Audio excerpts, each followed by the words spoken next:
it made an impact. I realizing that I only had a few seconds left to live, I consciously let go of everything. All my intentions, my desires, my attachments, let go of everything. And at that moment, several things happened that really transmuted my entire life.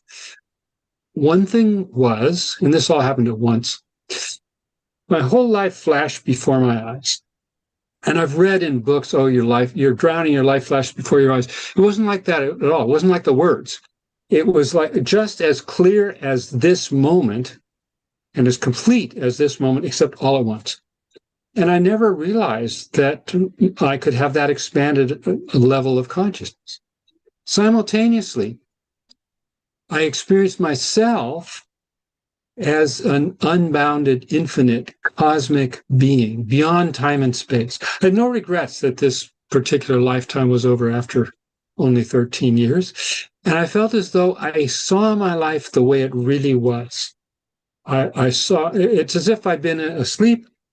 I awakened from a dream and I said, oh yeah, this is what my life really is.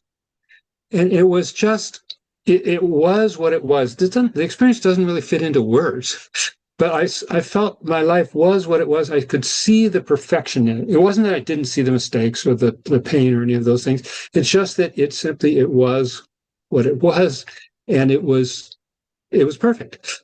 And I realized, well, this is the experience of life that's real. And this is really what I've been seeking my short life.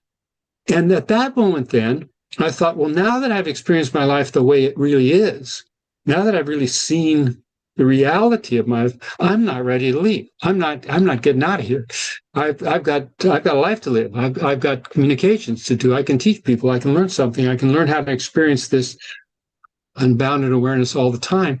And I needed a miracle because otherwise I would be gone from this life in a matter of seconds. So from that unbounded level of consciousness, I had that faint impulse of creating a miracle, and I got the miracle. And I did not drown. I got to the surface. I was choking and gasping for air and so on, and the experience was gone. At that moment, I realized this is what I'm here on earth for. At that moment, I became a seeker. I realized that what life is about, and in particular my life is about, is seeking enlightenment, seeking higher states of consciousness. So that's what got me started. And that's actually, that experience is what inspired me to go to Harvard University, to get my PhD, to study neuroscience. Because if you want to study consciousness and experience of life from a scientific perspective, you really need to learn about the brain, and also you need to learn about quantum physics. So those have been the two major things that I've studied. Well, I'm sure glad we started with that story. That's a beautiful, beautiful story. Wow. Um, and how wonderful at such an early age to have such clarity, such expanded consciousness, and then to follow it up with all the hard work of going to Harvard, all the hard work of doing what you've done to build the education to back up this beautiful life purpose that you committed to at an early age. Yes. All right. Now I'll let you tell the science of it. But I'm glad we started with your story. Thank you. All right. Well, there's the neuroscience, and then there's the quantum physics. Begin with the quantum physics. Now, I'm going to geek out for a few minutes here, only a few, about the structure of the universe. And this will become relevant to our experience. I mean, life is an experience, and this is all about experience. It'll become relevant to our experience in a minute, but for a minute here, it's just going to be the science stuff. I have in front of me here a table. You might be able to hear me knocking on the table. It appears to me to be very solid and brown. That's my experience of it. However, if we look more scientifically at that table, not more woo-woo, but more scientifically at that table, it is not solid at all. You see mostly empty space and molecules moving around within there. If we look within the molecules, we look more scientifically within the molecules, we'll see atoms. We look within the atoms, we'll see elementary particles, protons, neutrons, electrons. We look within those, we'll see quarks. We look deeper, and again, we're talking science here. We look deeper beyond the quarks to the string theory level, we'll simply see vibrating strings. So this table, it looks to you and me like being so much separate from the air around it and from my body and from the stars and the rest of the cosmos. Actually, it's not at all. It's simply a pattern, a different pattern of vibrations. And what's vibrating? Well, Einstein, very bright guy, Einstein coined the term unified field to describe that universal field that vibrates into the quantum particle wave phenomena that we experience as a physical universe. And we call it the conscious unified field because the essential constituent of the universe and the essential constituent of you and me is the same thing. It's our consciousness. Essential constituent of our life is our consciousness. It's what's present throughout any experience that we have. And the mechanics that I delved into, and I'll get more into this a little bit later, the mechanics of how you could create a miracle, as I did when I was 13, and we all have done in our lives. The mechanics of that have to do with the relationship of the conscious unified field with the physical universe. And all of the wise people throughout the ages have said that you pluck a guitar string and it sets up a resonance. It vibrates at a particular resonance frequency. Omar Shah will appreciate this. And it vibrates at a particular resonant frequency. Other instruments in the environment pick up that resonance, and then you have, they're vibrating in that same harmony. So what happens, the way we create our lives, and I'll talk about measuring this in the lab in a while, but the way we create our lives, we create an impulse on the level of our consciousness, conscious unified field. And since that is the same as the foundation of the whole physical creation, we set up a resonance, faint impulse on the level of our consciousness that moves the conscious unified field, and then it shows up in our lives. The intellect shouts, the emotions scream, the intuition whispers, and it's at that whisper level, beyond that quiet whisper level, we set up a faint impulse, and that's what moves nature in a very powerful way to create our lives. So that's the fundamentals of how that science works, and a little bit later I'll get into some of the scientific research we've done on that. Victoria, you look like you are thinking something. Yeah, I'm thinking the same question I was asking you. Well, I mean, I want you to get to the part where you did this in the lab because it's mind-blowing to me what you did, because he has like scientifically demonstrated how our intention, how our impulse, you use different verbiage, impacts matter, which is mind-blowing to me. I mean, it's not mind-blowing that it's so, it's mind-blowing that, you have shown that it's so. And so I'm wondering if the question I have now is jumping ahead. So Dr. Larry, if it is, stop me, but you did see my face making a question. Because when you talk about intuition and you talk about that impulse, and I was thinking this when we were talking together a couple nights ago, I think sometimes, we have these like subtle impulse feelings, these moments of alignment, these moments of, and then boom, we connect, and those things, they appear, the miracles appear. Those are those, intense moments of alignment. But I think a lot of times too, we're not in that state. And yet, life is still happening. We're still creating, right? And sometimes we're even creating big things. So I don't know if there's a question in there, and I don't know if I jumped too far ahead, but that's what my mind was doing when you called me out. All right. Well, I will talk a little bit later about the research I did with my dad. My dad is Dr. George Farwell, who's a physicist. He's one of the guys who developed the atomic bomb. So we did nuclear physics research together, quantum physics research together. However, what you've actually asked about is something where I've got to geek out about the neuroscience a little bit in order to be able to answer the question. So let me geek out a little bit about the fundamentals of neuroscience. how the brain learns and evolves. So you're 2 years old. You're crawling around on the floor. You touch the floor, you touch the wall, you touch the chair leg. Not much happens. There's not much to learn there. If you touch the hot stove, all of a sudden you have an aha experience. Now there's something important going on. There's something there. I need to create a shift somehow to take into consideration that a hot stove is something I got to know about. So when we have that aha experience, it opens up the brain for reprogramming. Some shift needs to take place so that our life is going to be improved by that experience. And I measure brainwaves. I'm a neuroscientist. I measure human brainwaves, electroencephalography, EEG, electrical impulses from the brain. And when the brain engages in a particular activity, there is a pattern in the brainwaves that you can pick up from outside the scalp, the electrophysiological pattern, EEG patterns of changes in electrical voltages, patterns in electrical voltages. And when you have that aha experience, there is a particular brainwave phenomenon called a memory and encoding related multifaceted electroencephalographic response, MER, murmur. And these murmur moments are how the brain learns and evolves. And by the way, it doesn't have to be a hot stove to create a murmur moment. It can actually be a wonderful experience.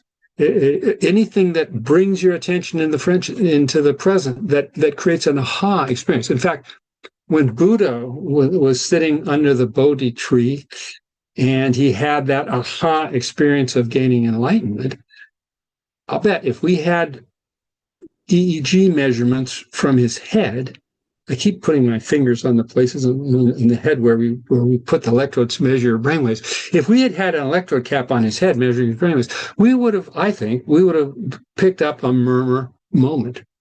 So these murmur moments are how we grow and evolve. Now, often a murmur moment is something that's sort of like a hot stove, something which gets our attention because it's something that's not too delightful. Now, when something, and this is going to get to your question, when something comes along that seems like a threat to us or a detriment to us, it usually seems to be a detriment to our value, our safety, or power, or some combination of those things. So we carry around, you said sometimes we're not creating the most ideal thing. We carry around within ourselves an inner blueprint. The reality is that you're 100% safe, 100% powerful, and 100% valuable because you are that conscious unified field, that infinite realm that creates the whole of the universe. However, we carry around an inner blueprint that falls short of who we truly are, and we resonate with that. And that resonance goes out, and then we have a life that matches that inner resonance. And now we have objective evidence. Oh, I really am unsafe. I really am not entirely safe. I really am not entirely valuable. It's not just within. We've created it without, and now we see it in our environment. We've got objective evidence. So how do we shift this inner blueprint so we start to radiate our true nature? 100% safe, valuable, powerful, that unbounded level, which is who we truly are. Well, we take advantage of these murmur moments. When something comes along that's a triggering experience that really gets your attention, we have some choices. We can react. We can shoot the messenger. Somebody comes along and says, "Well, I really don't like your hair or your dress or your." In my case, it was somebody didn't like my boat. I had an experience like that we talked about. That may seem to be a threat to your value, safety, and power. But the cool thing about it is that it opens up your brain for reprogramming. So instead of reacting and shooting the messenger, trying to punish that person so they won't say that again, or maybe we can take it internally. Oh gosh, maybe I really am a horrible person. We have another choice. And that is when the brain is open for reprogramming by this aha moment, when we have one of these murmur moments, tune into who we truly are. Tune into, get that sense, that experience of what am I like inside? What's the real Victoria? What's the sense of being 100% safe, valuable, powerful, that quiet level? The intellect shouts, the emotions scream, the intuition whispers, that quiet level. Who am I? And tune into that, and that shifts our inner blueprint to, or at least towards, our true nature of being 100% safe, valuable, and powerful. And then we radiate that throughout life. Mute. Okay, there we go. I love that. And hearing you say it again, I understand it differently than the last few times I've heard you say it. It's so wise. So, but what I think I hear you saying is that, in those moments when you're activated, and you can be positively activated too, but in those moments, it's probably really easy to find the miracle vibration, right? Because you're already there. But in those murmur moments where you're triggered by the hot stove or some reminder of the hot stove, something that makes you feel other than who and what you really are, it would be those moments of sort of powering down, quieting the mind, quieting the emotions, and getting back to the truth, to the intuition, to that inner knowing. Did I sum that up? Yeah, excellent. All right. So how do we do that? Because I know for me, it's just been a practiced art. 9 out of 10 times when I get triggered, because that's what that sounds like to me, I usually, let the trigger go for a few minutes and then realize it's not taking me in a direction I like, right? And I've learned to kind of quiet down, power down, sit with the feelings if they don't quiet down right away, and remember that even if I don't see it now, I know this isn't the truth of who and what I really am. And that's what works for me. But I know you have some really nice steps, right? Some really that I think might be really helpful for people. So what do you tell people in those moments when someone's criticizing your dress? And I'm really proud of this dress, so don't say anything bad about it because it will threaten my self-esteem. And that can sometimes feel like threatening your well-being, your sense of safety, right? What do you tell people in those moments? What are the steps? What helps us to get from the scream of the mind, the shout of the mind, the scream of the emotions, to the quiet of the intuition? All right. Excellent. Thank you. Well, also, I see you have a red, white, and blue dress, so I'm very impressed for 4th of July. It's lovely. I needed people to know that, so thank you. So you can do that on a very spontaneous way. And one thing that really helps is to have specific steps. So I have a technique which I call 5 questions. And the reason I call it 5 questions is because it involves 5 questions. And the first question, let's say some experience comes along, someone's insulted your dress or whatever it is. Someone does or says something, or some event comes along that feels like a threat to your value, safety, and or power.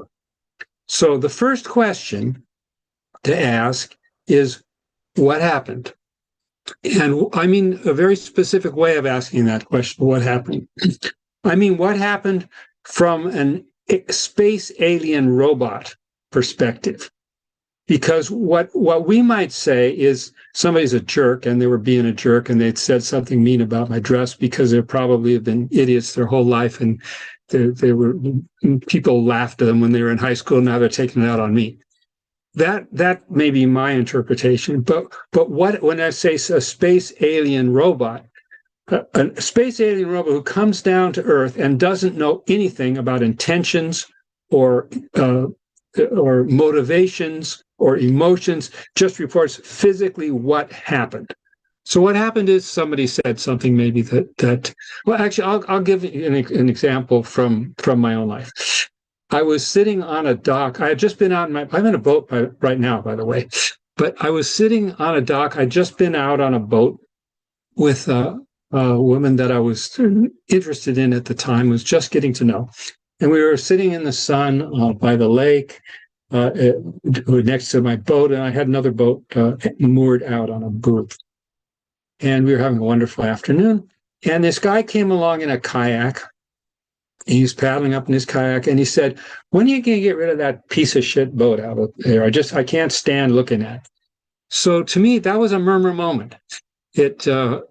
it really seemed to threaten my value, my power, my safety. I mean, perhaps it threatened my relationship with this woman I was just getting to know. I mean, it could threaten my entire line of progeny throughout history if the woman decided I was no good because this guy didn't like my boat or whatever. On the emotional level, it seemed to be a threat. But if we look, question number one, what happened?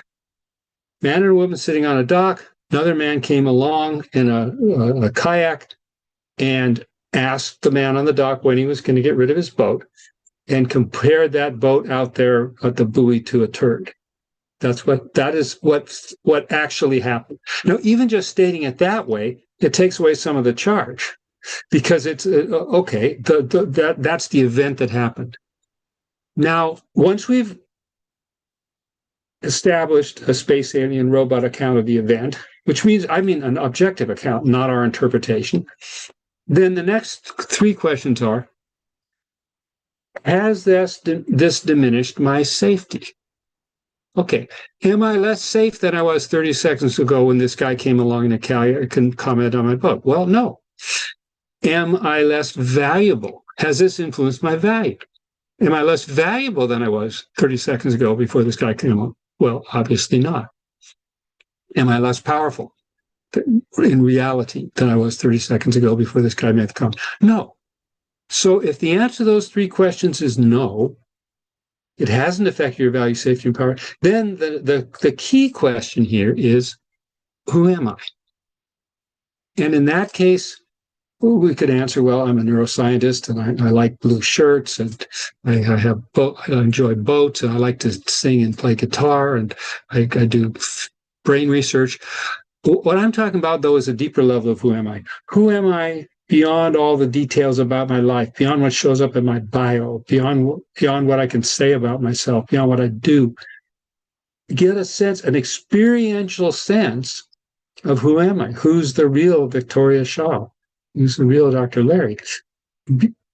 That inner quietness, the intellect shouts, the emotions scream, the intuition whispers, beyond that subtle whisper, who does it feel like to be the real me? So now what have we done? We've taken an experience that would have been something we'd want to avoid. It was painful. And we've completely turned it on its head. Now that experience, when you have a triggering experience, you're going to start to have a little smile around the corners of your mouth because this is an opportunity. I can tune into who I truly am and shift my blueprint into expressing more and more of the real me, the real unbounded being that I am. So you can use those 5 questions, and you can do that. You can do it very, very quickly and spontaneously. You can go through the 5 questions. It helps to start with the questions so that you get used to doing that process, and it becomes faster and easier. And it gets you out of the reaction, right? It gets the mind quiet. I know for me, ideally. Oh, can I finish this thought, Scott? Are we yeah, good? absolutely. Okay, cool. Yeah, I just have a question, but go ahead. Okay, cool. Because I know for me, like when I get triggered, because apparently it does still happen in my ever so human life. And I love what you said about this. You start to be excited about it because you recognize, wow, everything in life is an opportunity, to grow, and that's an exciting thing. For me, when I get triggered by anything, anyone, the quicker I can get present, the better. I don't have steps, but I'm intrigued by yours, so I will be playing with them. But what usually tunes in for me is in those moments of quiet, like as soon as I can get the mind and the emotions to calm down, and I have, a few ways that I do that for myself, the intuition kicks in. And that's the important thing, because it tells me, okay, I'm safe. It also tells me how to respond to the situation. And I would say, even if it is a situation, I think a lot of times when it's a real emergency situation, right? Because most of these things aren't. Most of these things are, you feel like your sense of safety is at risk or your sense of worth is at risk, but it's just not the case. But I feel even in those moments when it feels like a big thing, the same thing applies, right? And I think a lot of times when we're in an emergency, boom, everything kicks in, and you don't the mind, the brain is made to respond to that situation, and your instinct and your intuition just comes online naturally. But again, for me, the crux of it is when the mind quiets down, the emotions quiet down, and the soul speaks. So, Yes. and I just think it's beautiful the way that you explain that. Thank you. Yes. And now, if the answer to those questions of value, power, safety, if the building is on fire, it really is a threat to my safety, and it's not the time to tune in, and it's the time to hit the run and respond appropriately. And again, being clear about what just happened and being clear about if it is a threat, what the threat is, then it focuses your awareness. Okay, well, this is not the time to tune in. This is the time to escape the fire or whatever it is, or if someone needs help, to help the person or whatever else. The answers to those three questions, what happened, and then the value, power, safety question, the answer usually is no, but sometimes it's yes, and in that case we act accordingly. And Scott had something. I do. So first of all, this is great. Thank you. And yeah, the space alien, what I always say is, what would a camera see? What would a video camera record? Because a video camera is objective and not subjective. But my question for you is, I understand the 5 questions and how that gets us, it helps us with nervous system regulation and helps us to get out of fight or flight. Okay. What I want to know now is, okay, we've had that, we've had the pattern disrupt, we've had an event that's shaken us, we've gotten out of nervous system regulation, and we've got that handled. How do we take that moment and do the expansion part? Okay. Well, the expansion part involves allowing the awareness to settle down to a quiet level. Again, the intellect shouts, the emotions scream, the intuition whispers, allowing the awareness to go inward to quieter levels, experience who we truly are, and we reach, or at least approach, that unbounded field of consciousness that is our essential nature. And I'd like to, relevant to this question, I'd like to talk a little bit about how we measured this phenomenon in the laboratory, my dad and I, because we've all had an experience like, I'd really like to hear from Sage, and just then the phone rings and it's Sage. But everyone on this in this group here has had an experience sort of like that. But we don't know the probability that would have happened anyway, so we can't say that was a scientific experiment. I think all of us recognize that when we're in that quiet level, when we're tuned into ourselves, we can have a faint impulse, and it like plucking a guitar string, it radiates out and it creates that in our lives. But no one proved that in the laboratory. We don't know the probability all these things would happen, these wonderful things would happen. So my dad and I decided to measure this using something where we do know the probability. We know the probability distribution of alpha particle emission by plutonium. And plutonium is one of the major ingredients of an atomic bomb. My dad was one of the guys who invented the atomic bomb. And so we decided to take some plutonium and see if we could shift the probability of that distribution, because it's something we can measure very precisely, and we know exactly what the predicted result is without human consciousness entering the scene. So we can measure what impact human consciousness has on this quantum mechanical process. Now, what we discovered is that we could shift the probability distribution of that quantum mechanical event to an extremely highly statistically significant degree, off the charts in the statistics books. Now, what does that mean? Well, the whole universe is quantum particle wave phenomenon. And few people that I know get up in the morning and say to themselves, gee, I'd really like to shift the probability distribution of alpha particle emission by plutonium today. However, what we do wake up in the morning and say, I'd like to have a spectacularly successful life's work. I'd like to make a difference in the world. I'd like to have wonderful relationships. I'd like to live in a nice place. There are all kinds of highly improbable things that we'd like to create. If we can create one highly improbable event, we can create others because it's the same mechanics. And to get a handle on what is possible, I'd like to talk about a conversation I had early on in this research with my dad. I was sitting in a restaurant with my dad, Professor George Farwell, physicist, and I said, "Hey, Dad, anything is possible." And he said, "Yes, son, any imaginable configuration, quantum particle wave phenomena is possible. Some are probable, some are improbable, some are extremely improbable, but anything is possible." And I said, "Okay, so it's possible that all the elementary particles that make up my life, my body and yours, and enough air to breathe will move to the tunnel to the other side of the moon, and we'll carry on this conversation there." And tunneling is a known phenomenon in quantum mechanics. It's you can measure it. It's known. It's been shown in the laboratory. And he said, "Yeah, you're right." And in fact, and he got out a paper napkin and he wrote down a formula and he calculated the approximate probability that would happen. It was very low. It didn't happen. But the point of that is this. This is a message for everybody out there who wants to know something scientific that's going to be relevant to your highest dreams and aspirations. You have dreams and aspirations and desires that are spectacularly improbable and that a lot of people are going to tell you are impossible. Well, what we showed in the scientific laboratory is that anything is possible. You can create highly improbable events. Even something as improbable as flying to the other side of the moon is actually possible.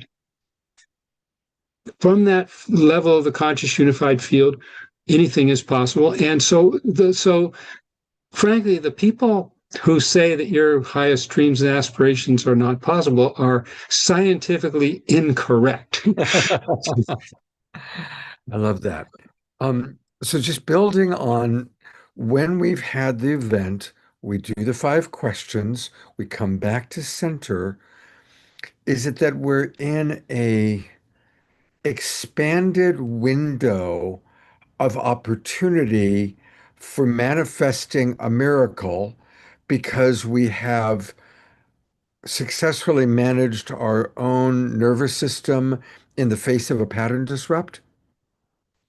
Yes, and yes. And there are a number of factors that are involved.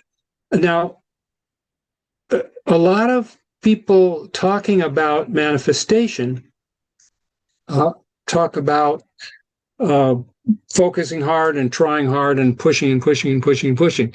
Now, that actually is going to take you in the opposite direction from this quiet impulse, this quiet level of the conscious unified field. So we reach this state of unboundedness by letting go, not by holding on. I mean, in that first experience where I was drowning, I let go of everything and got down to that experience. So there are several different factors. One of them is it comes as a process of quieting down, not of becoming more active, not of trying harder. And there are several factors which will influence the degree to which our inner vision is created in the world. One of them is integration and harmony within ourselves. Very often, if we think we want something and it's not happening, very often different aspects of ourselves are pulling in different directions. So I may think, okay, this is the direction I want to go, but on the level of the mind, the intellect, but the heart's pulling in a different direction. Or maybe there's a quiet intuitive sense, and maybe this really isn't quite the right thing for me. So into yourself and experiencing a state of harmony where you're aware of what your intellect is saying, you're aware of what your emotions are saying, you're aware of your intuition, and you have a harmony and congruence among all of those aspects of yourself. That gives you a unified phenomenon to create a resonance that's going to be unified. It's not going to be pulling in different directions. So integration and harmony is important. Another thing that's important is depth of experience. If you're simply on the surface level, the power of the awareness is not so great as if you've allowed the mind to quiet down, the awareness to settle to that state of pure consciousness.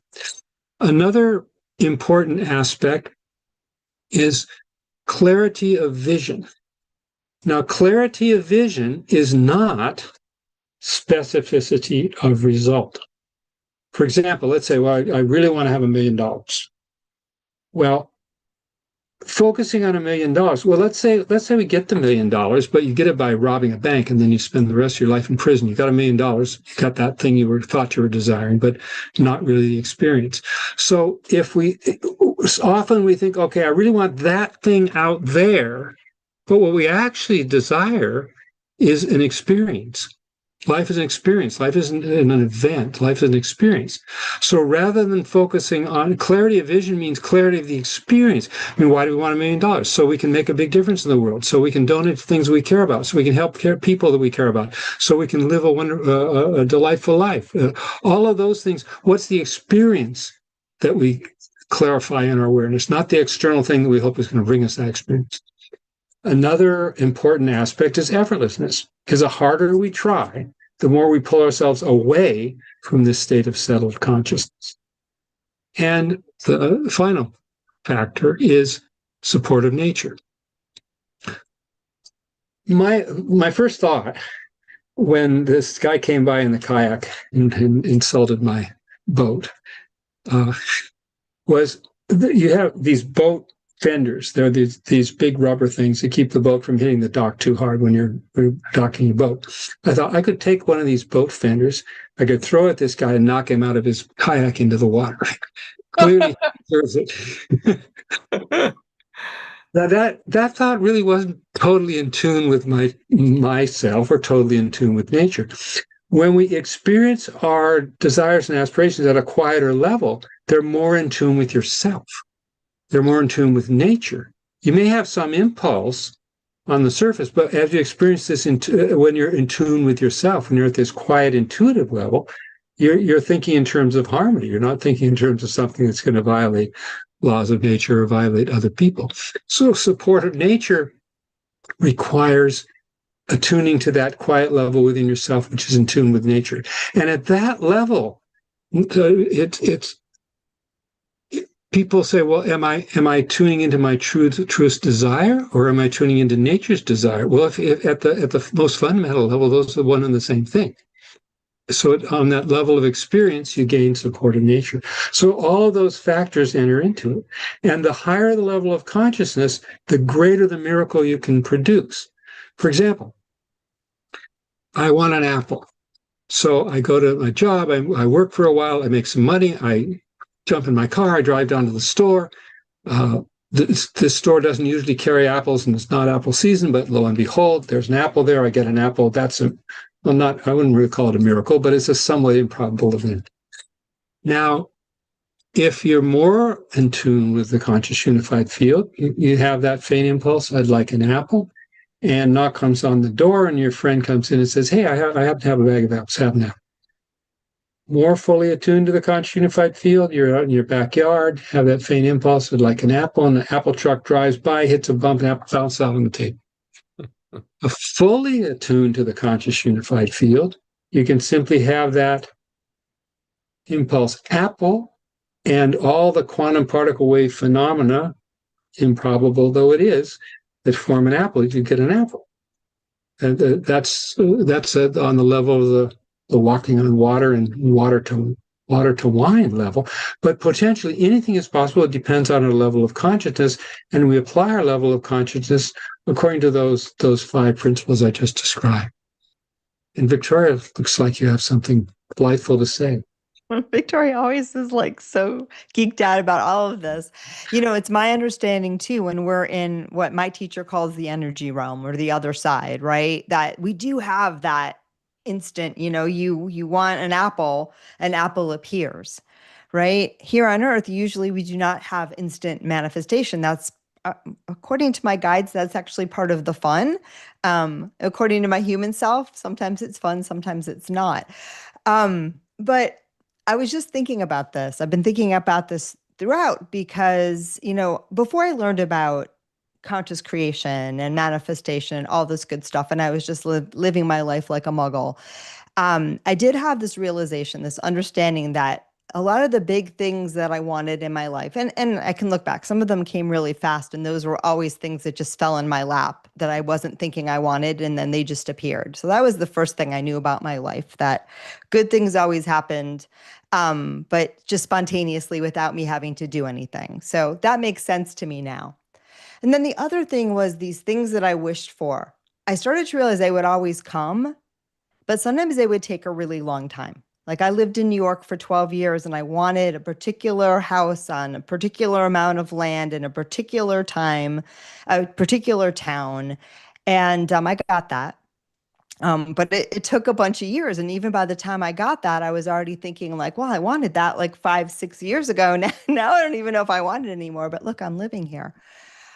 So my question is like on Earth here, and I think you've already hit on it, but what are the factors, some of the factors that make the difference between those more instantaneous manifestations and, the ones that take a little while, or maybe they don't even come to fruition in these bodies, right? Because I've had things happen and we've talked about them, particularly with concerts, but other things too, right? Where, I'm sitting there, I'm like, I wish this would happen. And suddenly, boom, boom, boom, things happen that ideally probably took lots of planning to happen. And, it's like an instant manifestation. Or one time I thought, gosh, I hate to wait until April to see this one artist play in New York. And 2 days later, I was invited to a small private concert the next week, where I was like, huge artist plays big stadiums. And I was sitting, 2 feet away from her.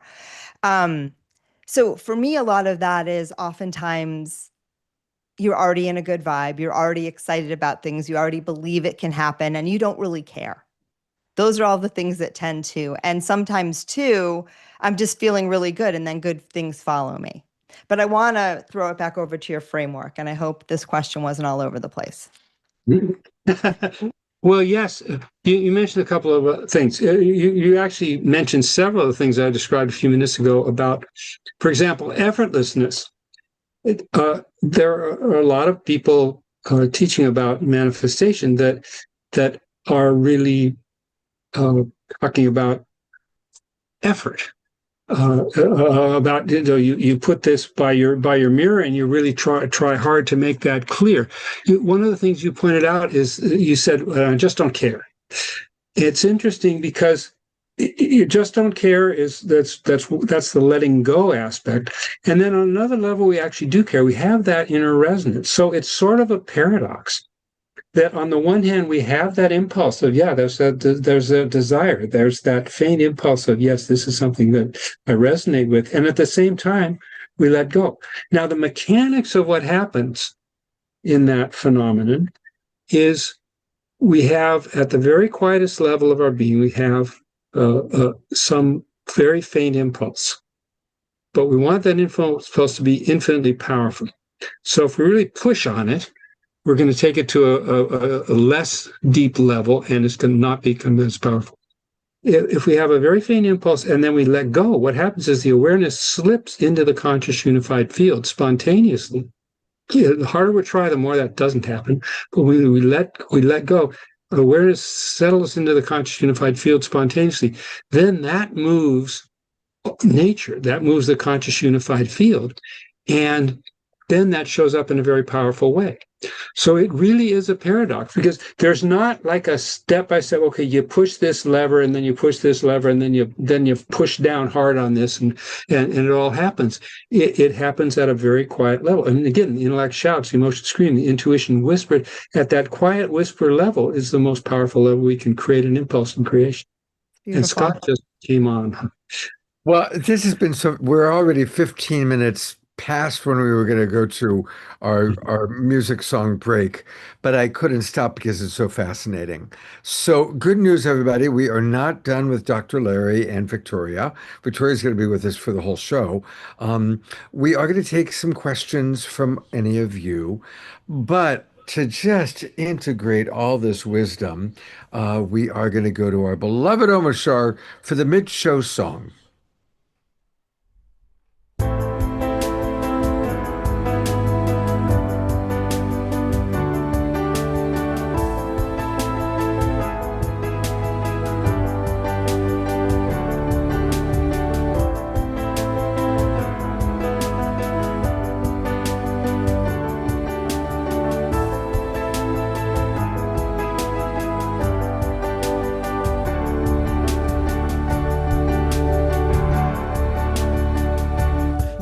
recognize we've been hypnotized. The spell is wearing off, and so now we rise with higher frequencies. There is no disguise. The truth of life itself is now realized. Love is reaching through the hearts of me and you. Our world is waking up to our different points of view, 'cause now we recognize we've been hypnotized. The spell is wearing off, and so now we rise with higher frequencies. There is no disguise. The truth of life itself is now realized. La da da da.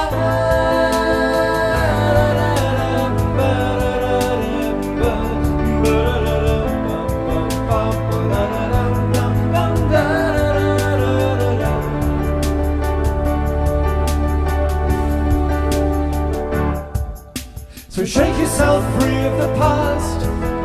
No longer do we walk in the dark. Let's show each other what we can do, and let our light shine right on through, and let the good of humanity stay, and let the dross simply fade away, and let the mother return to us all, so that love can have her way.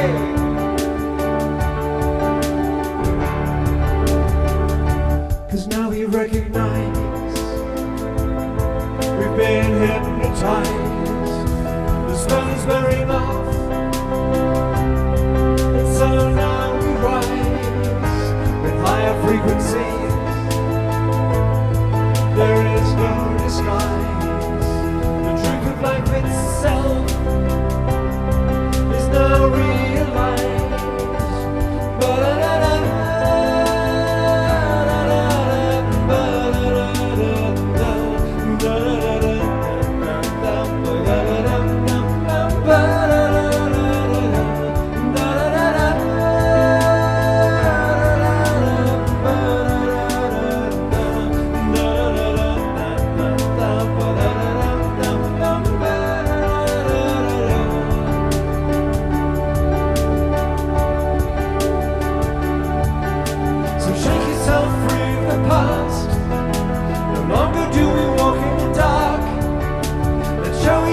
What we can do, and let our light shine right on through, and let the good of humanity stay, and let the dross simply fade away, and let the mother return to us all,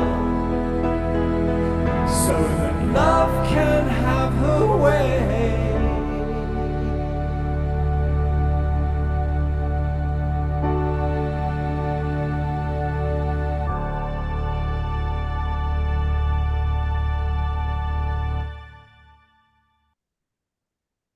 Outstanding. And I love Adora dancing with the American flag. That's how 250th July 4th of everybody. And a pair of brilliant songs, Omar Shar. Thank you. Thank you, thank you. Yeah. And he will be back with one more tonight. So I'm going to bring Victoria and, of course, Dr. Larry back up again. Just to let everybody know, we're about halfway through the show. Now, we're going to do a little Q&A with Dr. Larry and Victoria. Then we've got Dr. Kat Lewis with us, and I can't wait to hear what she has to say about this conversation that we've been having. And then we're going to hear from Scarlett, who's also brilliant.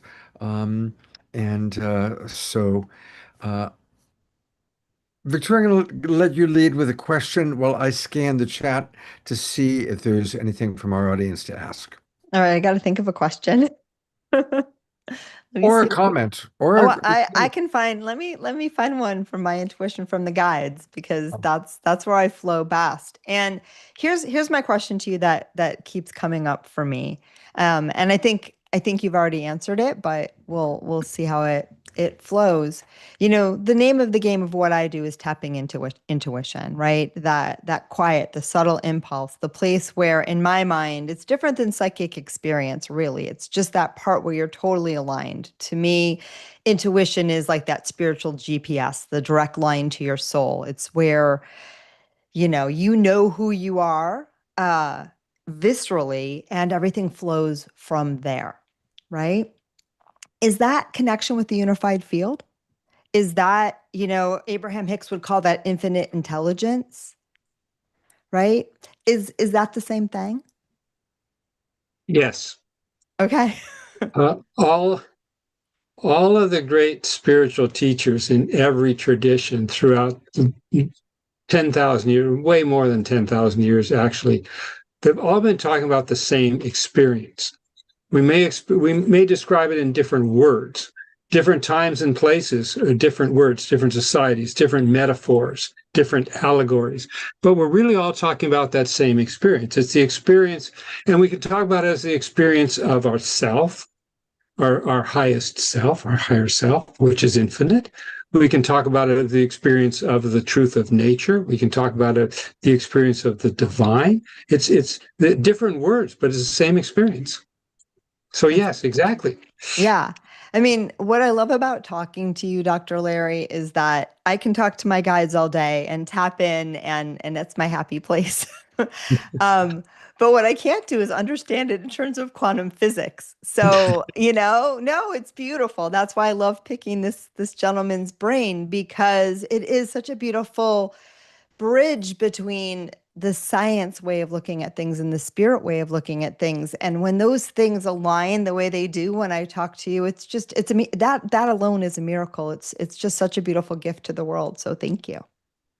Well, I think that something profound is going on in the world today.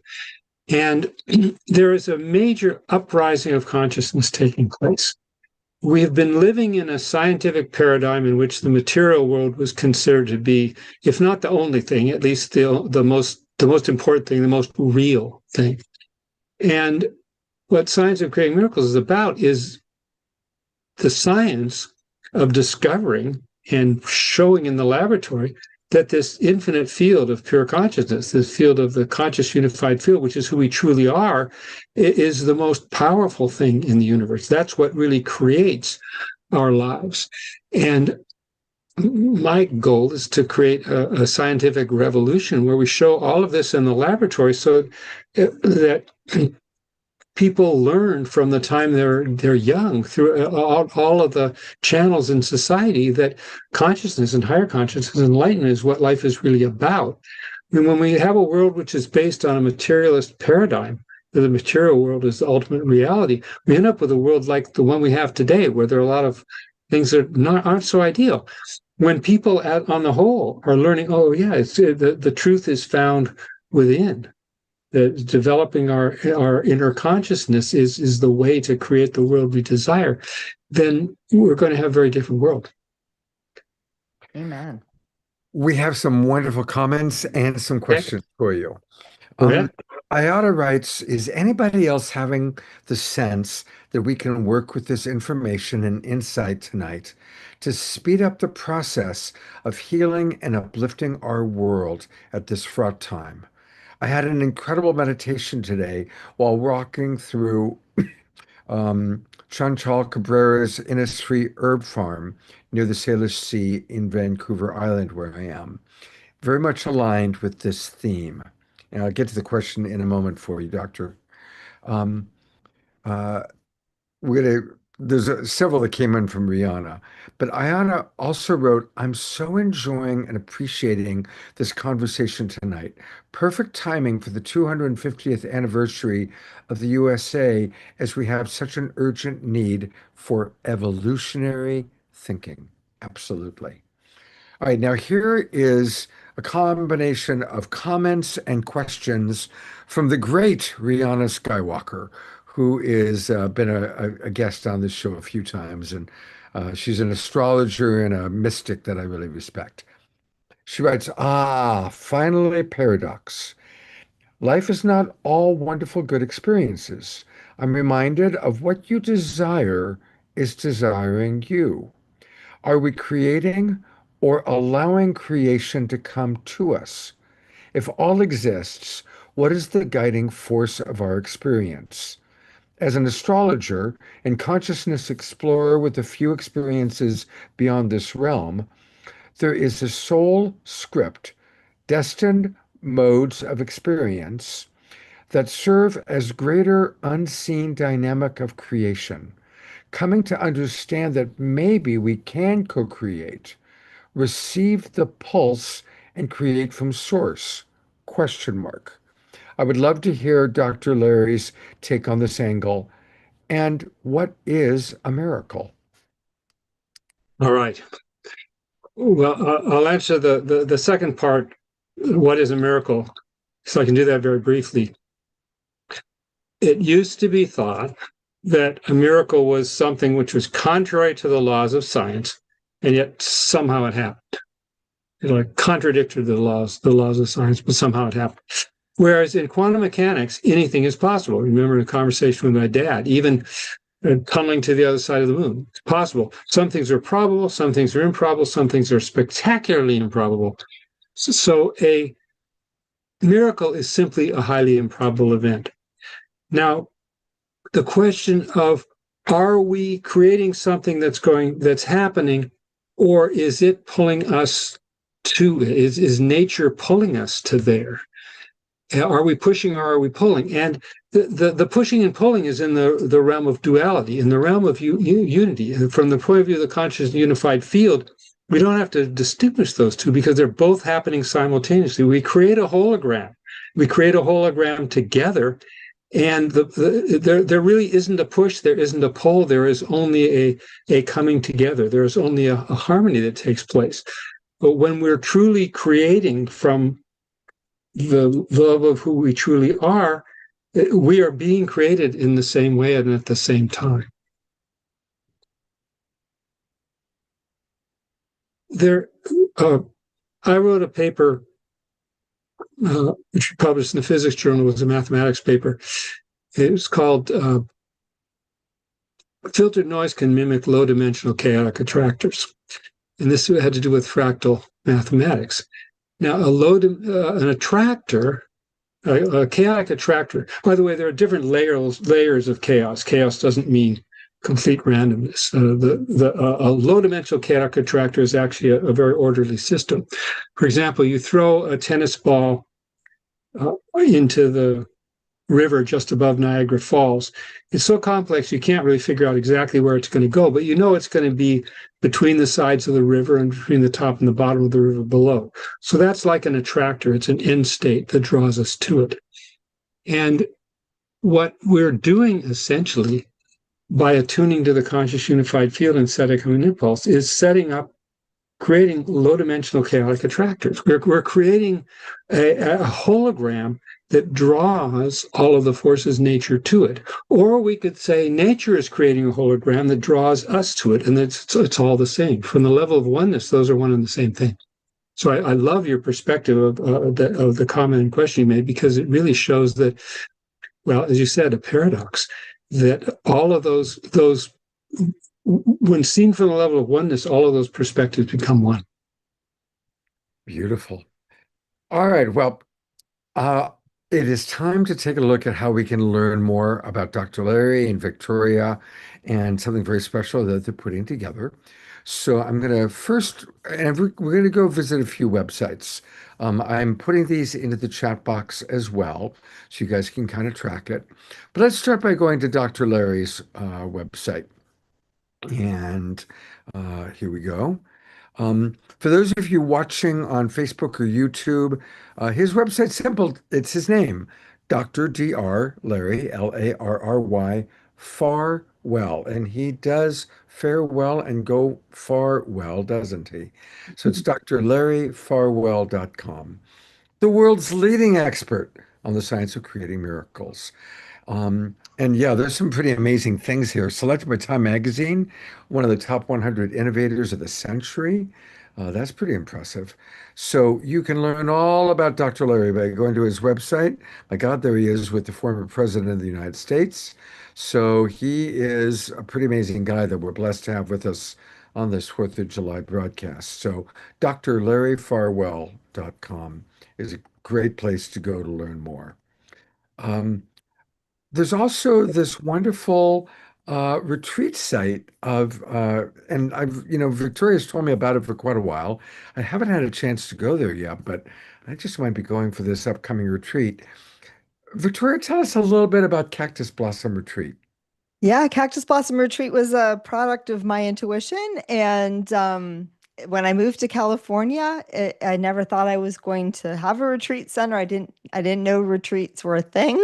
I'd never done anything. I just had a passing thought that turned into Cactus Blossom Retreat. And it's a beautiful oasis in the mountains just outside of San Diego. And a lot of people come and do their retreats there. It has just a beautiful energy. It definitely called to me. And it's also a place that I get to go and play and do my own stuff sometimes too, which is what we're going to be doing in August. And I'm really excited to bring both of our perspectives together on the science and hopefully a little bit of the art as well to creating miracles. So it's going to be really fun, experiential, informative, individualized, because I'll be doing a lot of teaching and channeling as well. And I have to say, and I'm biased, but I swear it's objectively true. There's something about the magic of that spot. Just beautiful things happen there. It's a really special place. Here, here today, we've spoken about a lot of delightful things, and I really love being here with all of you and creating this hologram together, bringing all of our consciousness together. The retreat, it's going to be a 4-day retreat, as Victoria was just describing. We get to delve into the experience. Life is an experience, and we'll be talking about the knowledge behind it, but primarily it's an experiential retreat. We'll go into specific techniques to bring you the experiences we've been talking about today. Beautiful. And I'm going to go to where on the website you can get all the details about it. You can get it by going to Cactus Blossom Retreat and then click on events. And so the Science of Creating Miracles is going to be a 4-day event at Cactus Blossom Retreat in August 20th to the 23rd. And boy, I mean, I would love to go to this with a lot of our fellow Peace Tribers. Yeah, it's very, very appealing. And tell us a little bit more about kind of what people will experience who actually attend this retreat. Larry, do you want to go? You want me to go? Well, both. I'll lead off if you'd like. Well, we've talked today about the conscious unified field, and we've talked about the process of creating from that level. We've talked about it. The intellect shouts, the emotion scream, the intuition whispers. I keep saying that because it's a fundamental reality of how our lives work. And what we'll do there out on the retreat is specific techniques to tune into that intuitive level, to be able to, for example, read other people, read situations, read the dynamics of nature, what's really going on the subtler levels. We'll tune in, we'll provide techniques into your to tuning into that quiet level from which you create your lives. So coming out of this, it's delightful being together for 4 days, but the primary value is that you come out of that with an enhanced, unfolded ability. I was going to say you've increased your ability. Actually, you're simply unfolding a natural ability that we all have, to resonate from the depth of our being and create our lives according to our subtlest and highest dreams. And I loved what you said at the end, not about the retreat, but it speaks to the retreat. So bear with me. This idea, do we create our reality? Do we align? Do we put it out there? Do we align with it? And I think about those moments, right? Those moments of like instant, you have the nudge, you have the feeling, the thing appears, those moments of like profound alignment That's what it feels like to me, where like in your bones, like it's happening to me, with me, for me, of me, it's just all aligned. I'm hoping that everyone will have at least one, if not many, moments like that where you can really know, what that feels like. And what I love about retreats is that it takes you out of your daily life. It takes you out of your daily life, and that can be a really good thing because it quiets the mind, it quiets the nervous system, it gives you a container with a lot of other amazing people that are all aligned with doing the same thing you are, which is not something all of us have in our everyday lives. And so it gives you like a really great space to sort of know what it feels like. Right? Know what it feels to live in that alignment. Know what it feels to tap in, to tune, to be attuned. And then, we take that, we strengthen that, we build on that, and then we can go back out into the world, into our everyday lives and carry that forward. So even though I didn't know retreats were a thing until I got a retreat center and had to start leading retreats there because I owned it and I needed to know what they were, I have found them to be the most profound life-changing experiences, and to be a part of leading them, co-leading them, sometimes just attending them. It's a beautiful thing. Well, I'm intrigued about going for sure, and I see several of the people in our audience are. So let's do that. Um, Dr. Larry, I hope you can stick around for a little bit because I'm really looking forward to you meeting our next presenter. She is, as I said before, one of the wisest women I know, and I know a lot of very amazing wise women. And Dia Therese in our audience wrote, Dr. Kat Lewis, it is titillating to know you will soon be contributing your unique perspective and heart-based wisdom. She is definitely someone, Dr. Kat has been a big influence on many of us, Reverend Jeffrey, so many of us that have taken her classes and studied with her. So welcome back to the Awakening World, Dr. Kat. Thanks for having me. No, it's great to have you here. Okay. I'm not on mute. And I'm eager to hear your initial thoughts. I love all of this as you're speaking my language. I'm familiar with Maharishi Mahesh Yogi. He was a big influencer in my spiritual development. And so, yeah, this is really fun to hear this. I would love to ask you a question about yogic flying. Right. So I'm not sure if everyone here understands what that is. So maybe you could describe what it is, but I'd be interested if you could tell us what's really happening at that level. Sure. Well, you mentioned Maharishi Mahesh Yogi. I learned a lot from Maharishi. I first met him at Harvard when I was a student there. He came there to give a lecture, and I learned transcendental meditation from him. I spent years studying with him and dealt with the teacher training courses. I traveled with him, and I mentioned that I had been for a number of years. Well, I had that initial experience that I talked about, and then for the next 6 years, I imagined that I was becoming a tremendous expert in higher states of consciousness. I read all the books, I did all the courses, and I really thought I was an expert. And I didn't realize I was at the pre-kindergarten stage. And then I met Maharishi. I thought, oh my gosh, here's someone who's experiencing all of the things that I've been studying and that I thought I really knew about. Here's someone who actually has the full picture and, more importantly, the full experience. So I learned a tremendous amount from him. And in transcendental meditation, you experience thinking on beginning from the surface level. You experience subtler and subtler and subtler levels, transcend the finest level of thinking, and you reach transcendental consciousness. That's why they call it transcendental meditation. You transcend the finest level of thinking, and you reach the conscious unified field. Now, there are specific formulas you can practice on that level to produce particular effects in creation.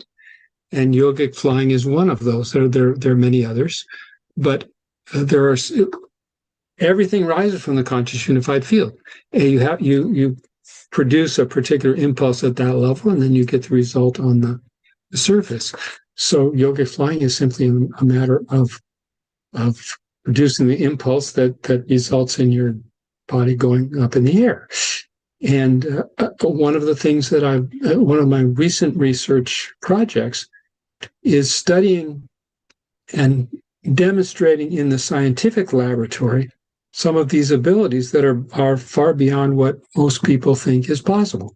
Another one is being blindfolded and being able to perceive things, to see things without using the eyes. I mean, after all, you can read a book with a blindfold on that you can't see through because the words in the book, the ink and the paper and all those come from the same conscious unified field that our awareness does.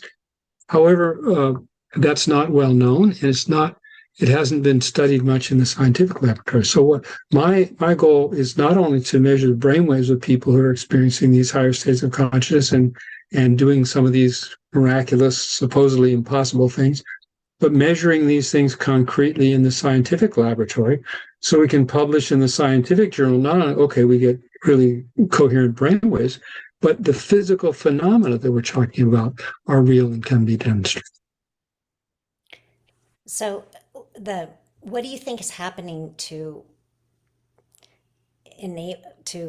overcome that inertia or the gravity in order for the body to come up? So for those of you who don't know, yogic flying is a state where yogis get into that. They're sitting cross-legged and they have their hands folded in their lap. This is just what I've seen anyway. I haven't done it, but my meditation teacher, my transcendental meditation teacher, does do it. And so their legs are sometimes crossed like a pretzel so that they're really bound tight. And from that state, it's really difficult to lift your body up. So like Dr. Larry said, they go into this deep meditative state. They consciously align to the unified field, and then they introduce a thought. And what happens is the body pops up. The body pops up and it can kind of move a certain distance in the air and go forward, and then it keeps doing that. I guess I'm curious what is happening there that allows that to happen. And so I understand what you said. You're consciously attuning to the field, and then you introduce a thought. But what is that doing to the physical body? Or is it really doing anything to the physical body? Or are we just moving to another frame of reality? Well, remember in the very beginning here, I was talking about this desk. The desk looks like a solid object. Actually, it's not a solid object. It's a pattern of vibrations in the conscious unified field. So if you think, what is it doing to the physical body? Well, that physical body is a pattern of vibrations in the conscious unified field. When you're functioning from the level of the conscious unified field, you create a subtle resonance and you can shift those patterns. It's like right outside, I'm on my boat here, right outside here, I see the waves. Now, if you are the ocean, you can manifest the waves. If you're thinking only about one little wave, how do we modify this wave? It looks difficult. If you are the ocean, you are the conscious unified field that creates the whole universe. This is simply a pattern within your being. So it's not that we do something to the physical body. It's that what the physical body appears to us as a physical body is a pattern in the conscious unified field functioning from the level of the conscious unified field. We can shift that pattern. It's easy. It's not difficult. And what does that feel like experientially? Have you done it? Yes. But what that feels like is experientially, it feels like being in a very calm, very expanded, very blissful state and simply having impulse, and then impulse takes place. Does the body feel weightless? Is that? Well, yeah, that's the idea that you create a. Okay, another thing is that. Well, I'm not going to go into the relativity physics of this. I do in one of my books. I go into considerable detail, but gravity isn't really a force. Gravity is a shift in the time-space continuum, a shift in the structure of time and space. And if you are at the level of conscious unified field, the structure of time and space are something that arises from your own being. So you can create a shift in the structure of time and space. It's a lot easier to do than it is to describe. Mm-hmm. And that would be instant manifestation or an instant miracle, so to speak. Yeah, exactly. And the degree to which we can do that. Remember, we talked a little while ago about going to the store and buying an apple, or bounces off the apple truck, or appears in your hand. The parameter there that determines to what degree you can produce these effects is your level of consciousness. Full attunement to the conscious unified field, literally anything is possible. We're all attuned to the conscious unified field to some degree, and we all spontaneously create our lives out of that. The degree to which we can create miraculous outcomes is the degree to which we're tuned into who we truly are. So then the probabilities are really observer dependent then. Probabilities are observer dependent. Exactly. What quantum mechanics shows is that's a very brilliant statement. Thank you. What she said, everything in quantum mechanics happens according to probabilities. And there are lots of quantum mechanics experiments, which again you can read about in my books or in the quantum mechanical literature, where things happen according to the laws of probability. What my dad and I showed in the scientific laboratory with the conscious unified field experiment, is that among those infinite probabilities, we can choose which ones will arise. Before the observation, before consciousness enters the scene, we have just infinite probability distributions. Just there's no matter, there's no charge or momentum or mass or spin. There are just infinite probability distributions, abstract. When we make the observation, that collapses into an event. So what we as human beings do, we go around actually through our consciousness collapsing infinite probability distributions into the experience of our lives. And what we showed in the laboratory is that it's not only the laws of probability independent of us, it is we have a level of choice, depending on the level of our consciousness, as to which of those infinite probabilities can happen. If in the state of superposition, all probabilities, all possibilities are there at once. We go to that state on the level of our consciousness, we can make a choice as to which probabilities happen, even the really improbable ones. And I like your analogy of like the guitar string. So it's basically when we go to that level of the field, we can then choose which guitar string we want to pluck. Yeah. Right. And then that will tune. We're basically, when we do that, we are tuning to that reality. Yeah, brilliant. Yeah. Thank I you. want to read a comment that has a question within it from Grace Denise. And Grace, I'm going to kind of combine the different things that you said into one whole. She said that the intuition that came to me is a divine harmony and order underlies everything, but our limits of perception are what keep us in an interpretation reliant on the concept of chaos. Within this harmony is infinite possibility. So is chaos indeed a function of us not yet seeing the truth of reality, which is in harmony? Yes. Now, the word chaos, when it's commonly used, it often means complete disorder, complete disharmony. However, mathematically, chaos is a quantity that has different levels. Remember, I talked about the paper on chaos mathematics that I wrote on low-dimensional chaotic attractors.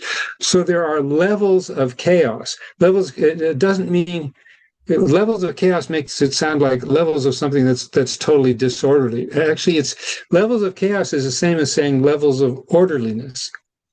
And the more attuned we are to this field of infinite order, infinite harmony, the conscious unified field, the more towards harmony rather than disorder, rather than more higher levels of chaos, we shift our awareness, and then we shift what we're creating from our awareness. Brilliant question. Dr. Cat, anything you want to add to that? No, but I do have another question, or I just wanted to follow up on what we were talking about before, if that's okay. Yeah. Yes, go for it. So then, if miracles or if probabilities are observer dependent, then miracles aren't really, they're only improbable or highly unlikely from a certain level of consciousness. Would you agree with that? Yeah. It depends on your level of consciousness. From a high enough level of consciousness, anything is possible. You can choose even extremely outrageously improbable events. And I have observed in the laboratory events that are improbable at the level of 1 in many billion. Way off the charts. I think the fact that we are even having this conversation is showing the direction in which humanity is progressing. That because the way I look at miracles is miracles are just things we haven't understood the physics of yet, but we are starting to understand the physics of it. And so we'll be able to understand how they happen, and therefore we'll be able to create them at will. Yeah. Well, Arthur C. Clarke said any sufficiently developed technology is indistinguishable from magic. So it looks magical, it looks miraculous, only to the degree that we don't understand the mechanics of how it happens. And that's one of the things that my dad and I were doing in the Conscious Unified Field experiment, was to show that there is a specific mechanics through which we can create things that look miraculous. And that is, everything takes place according to the laws of probability. Everything takes place in quantum mechanics, according to the laws of probability. In order to create a miracle, we simply have to create a highly improbable event, and that is simply from that field of all possibilities, choosing a possibility that's highly improbable. It's easier to do that stuff than to talk about it and understand it. Mm-hmm. And since you've been doing this type of meditation and this type of work, how has your brain changed? Well, first of all, being a neuroscientist is a very humbling experience, because we have 100 billion neurons, give or take, and some of them are connected to 100,000 other neurons. So it's a very complex system. And we're able to understand a little bit about it. This memory encoding related multifaceted encephalographic response, murmur, these murmur moments are something we can define mathematically. And so that is something that I've had a lot of aha experiences in my neuroscience career. And the way that my brain has changed that I've measured is that my brainwaves become more coherent. And the functioning of the brain becomes more, as my consciousness becomes more coherent, my functioning of my brain becomes more coherent. And that I've measured in the laboratory. And of course, I've measured not just myself, but I measured a lot of other people. As your awareness becomes more coherent, your brain also becomes more coherent. And you can mathematically define how orderly the functioning of the brain is, and it becomes more orderly. And how does it change the way? So I know in meditation, you probably feel the difference in the way it feels when you're in a highly coherent state. But in your daily life, when you're not in meditation, do you feel like you keep that level of coherence? Yes. And in fact, actually, that brings out a really important point.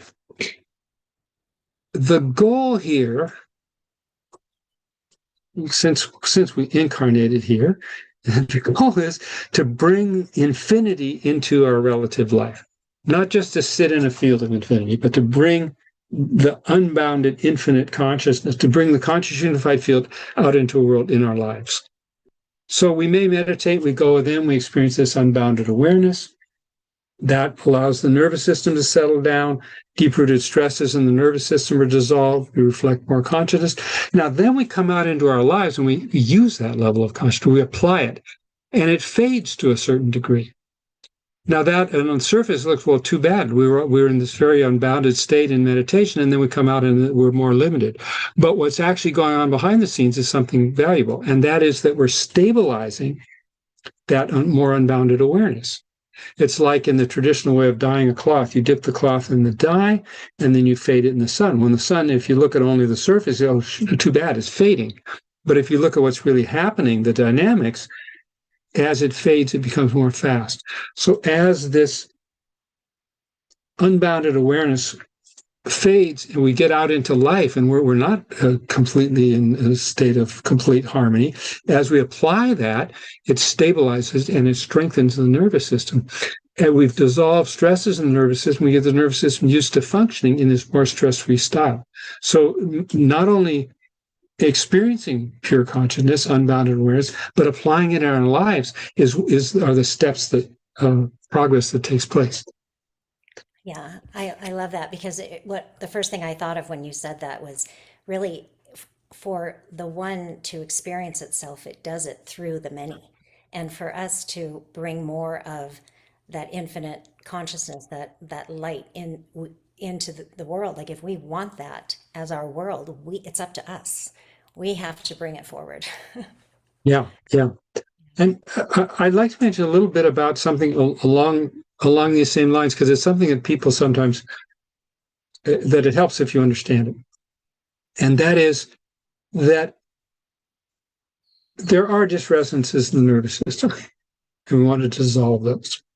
So as we approach the conscious unified field, anything that's out of tune with the conscious unified field, with that infinite harmony, starts to be dissolved. It's like we have dust on the floor of our room. We want to sweep it out the door. We sweep the dust out. But in that sweeping it out, we get dust up in our face. So it often will happen. People will have this high, beautiful, cosmic, enlightened, calm experience. And then it may feel like something very different from that happens. And people think, oh my God, I'm backsliding here. I was having this great cosmic experience, and now it feels like I've been run over by a truck. Well, that's actually a part of the process. As you sweep the dust out, you pick up some dust in your face.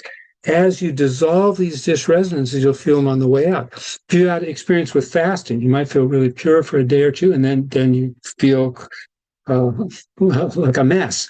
Well, it's because that purification has dissolved some of the toxins. Now the toxins are coming out, so you're experiencing the toxins on the way out. And a lot of the horrible stuff in the world today, I see as actually, not that I like the horrible stuff, but I see it as an aspect of an uprising of consciousness. We have a huge uprising of consciousness for the whole human race. Anything that's out of tune with that is being dissolved, and we're seeing some of the disresonances on their way out. So I think what's really happening is a dawning of an age of enlightenment, and we see some of the things that aren't in tune with that, but they're rising up as they're being swept out. Yeah, I agree with you. I think of it also too as like when you change the radio station, right? When you're in between channels, there's some static there. There's a lot of noise there. And so Yeah. that's what's happening. But I also look at it, right? If we want to, if we're trying to evolve just individually, we have to look at the things we've created, right? Mhm. And so, Yeah. right. So we're all doing this on an individual level, and humanity is doing it on a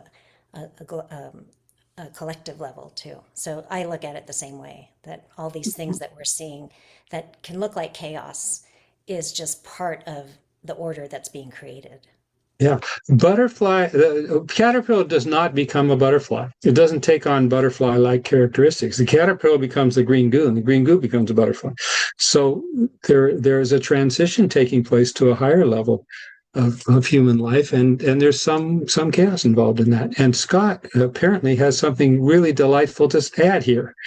I have a question from our beloved Omashar.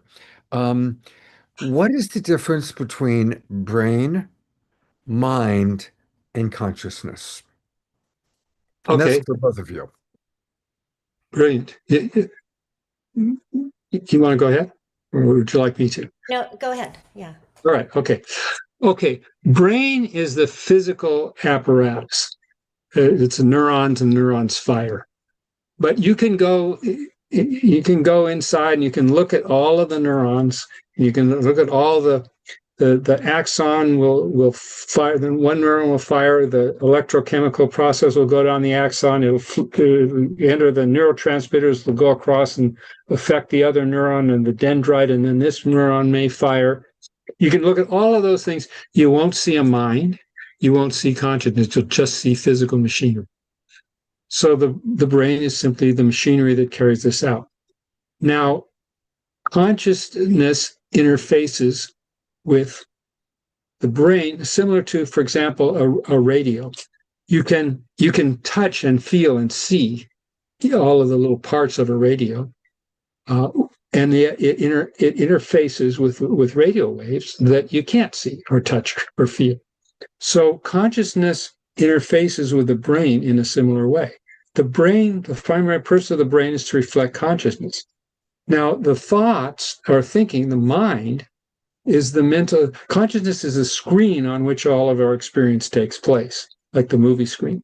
The mind is the active mental activity, the organ of the active mental activity. The mind is what the individual thoughts that take place in the mind. So you have the machinery of the brain. You have the consciousness, which underlies all of our experiences and is the essence of all our experiences, and you have the mental activity that takes place, the individual ripples of experience are the thoughts which take place on the level of the mind. And speaking of Omashar, your music is beautiful. Thank you so much. Speaking of creating a resonance and creating harmony in the environment, well, you've been an embodiment of that. So I really appreciate it. Beautiful. Thank you. Thank you. Hey, before you jump off, Dr. Larry, so they didn't actually say where the mind was. So there's the consciousness and the brain, and then the mind. Is the brain the mind, or is the mind electrical impulses which dance in the brain, or consciousness? I missed that bit. Thank you. Okay, no, the brain is not the mind. The mind is not the brain. It's like if you have this, I have in front of me a computer here. The computer, every single component of the computer you can see and touch and feel. That's like the brain. It's a physical thing. Now, the software that runs on the computer, you can have different software with the same physical setup. The software is the abstract activity that takes place within this hardware. Similarly, the brain is a physical machine, and the mind, the thinking process, is like the software that takes place within this physical machine. They're not the same thing. And consciousness is the ground of being on which all this takes place, and it's the fundamental of our experience. It's like the screen on which all of the sensory input and the thoughts and the what the mind does functions. So I guess the follow-up question, which I wasn't invited to ask, is how do we delete the mind to allow the interface, pure interface between brain and consciousness? Well, okay, actually, we don't need to delete the mind. We transcend the mind. In other words, you experience thinking on a finer and finer, and Dr. Cat was talking about transcendental meditation. You experience a thought on a finer and finer level, and quieter and quieter. The intellect shouts, the emotions scream, the intuition whispers. You experience on a quieter and quieter and quieter and quieter. When the mind settles down completely, what's left is the screen. What's left is the pure consciousness.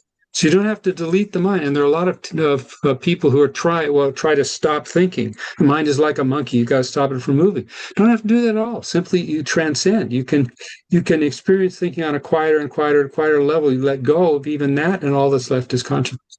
So are not the programs that we received as children or wherever the software, and they're just kind of continually acting out? So are you suggesting that just by really quieting the mind, we won't activate the programs which make us do fight and flight and all that? Yes, and also as you experience these quieter levels, the body settles down to a state of rest, and you dissolve deep-rooted stresses in the nervous system, which are interfering with our experience of a higher level of consciousness. Okay, thank you. This is a deep one, and thank you. I have a question for both of you. I've often heard on this show with different people that actually there is only consciousness, and we are, as receivers, we are actually bringing in the consciousness that already is. It's kind of a chicken or the egg question. Where do both of you stand on that way of seeing things? Okay. Well, to get into a little more detail than we usually do, there are 7 states of human consciousness. There's waking, and reality, our experience of the universe and of ourselves is different in different states of consciousness. Waking state, usual waking state, most of us here are in that state right now. There is a deep sleep state, unconscious, not dreaming, and then there's dreaming state. Everyone experiences these 3.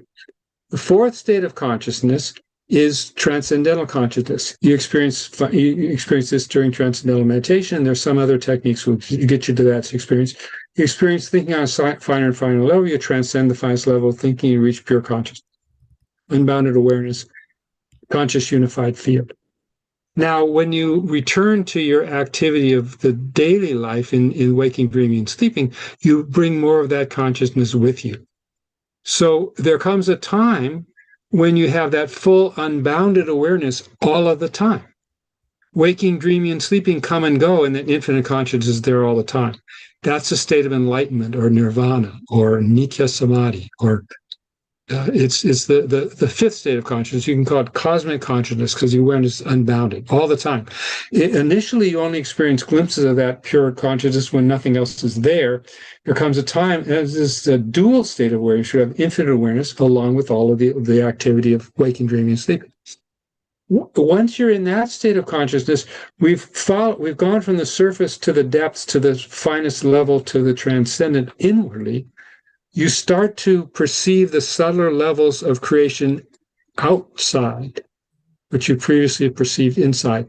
You experience finer and finer levels and more beautiful levels of creation until you reach the finest level of creation on the level of perception outside, not just inside. And you become aware of the mechanics of the intelligence through which that initial creation begins.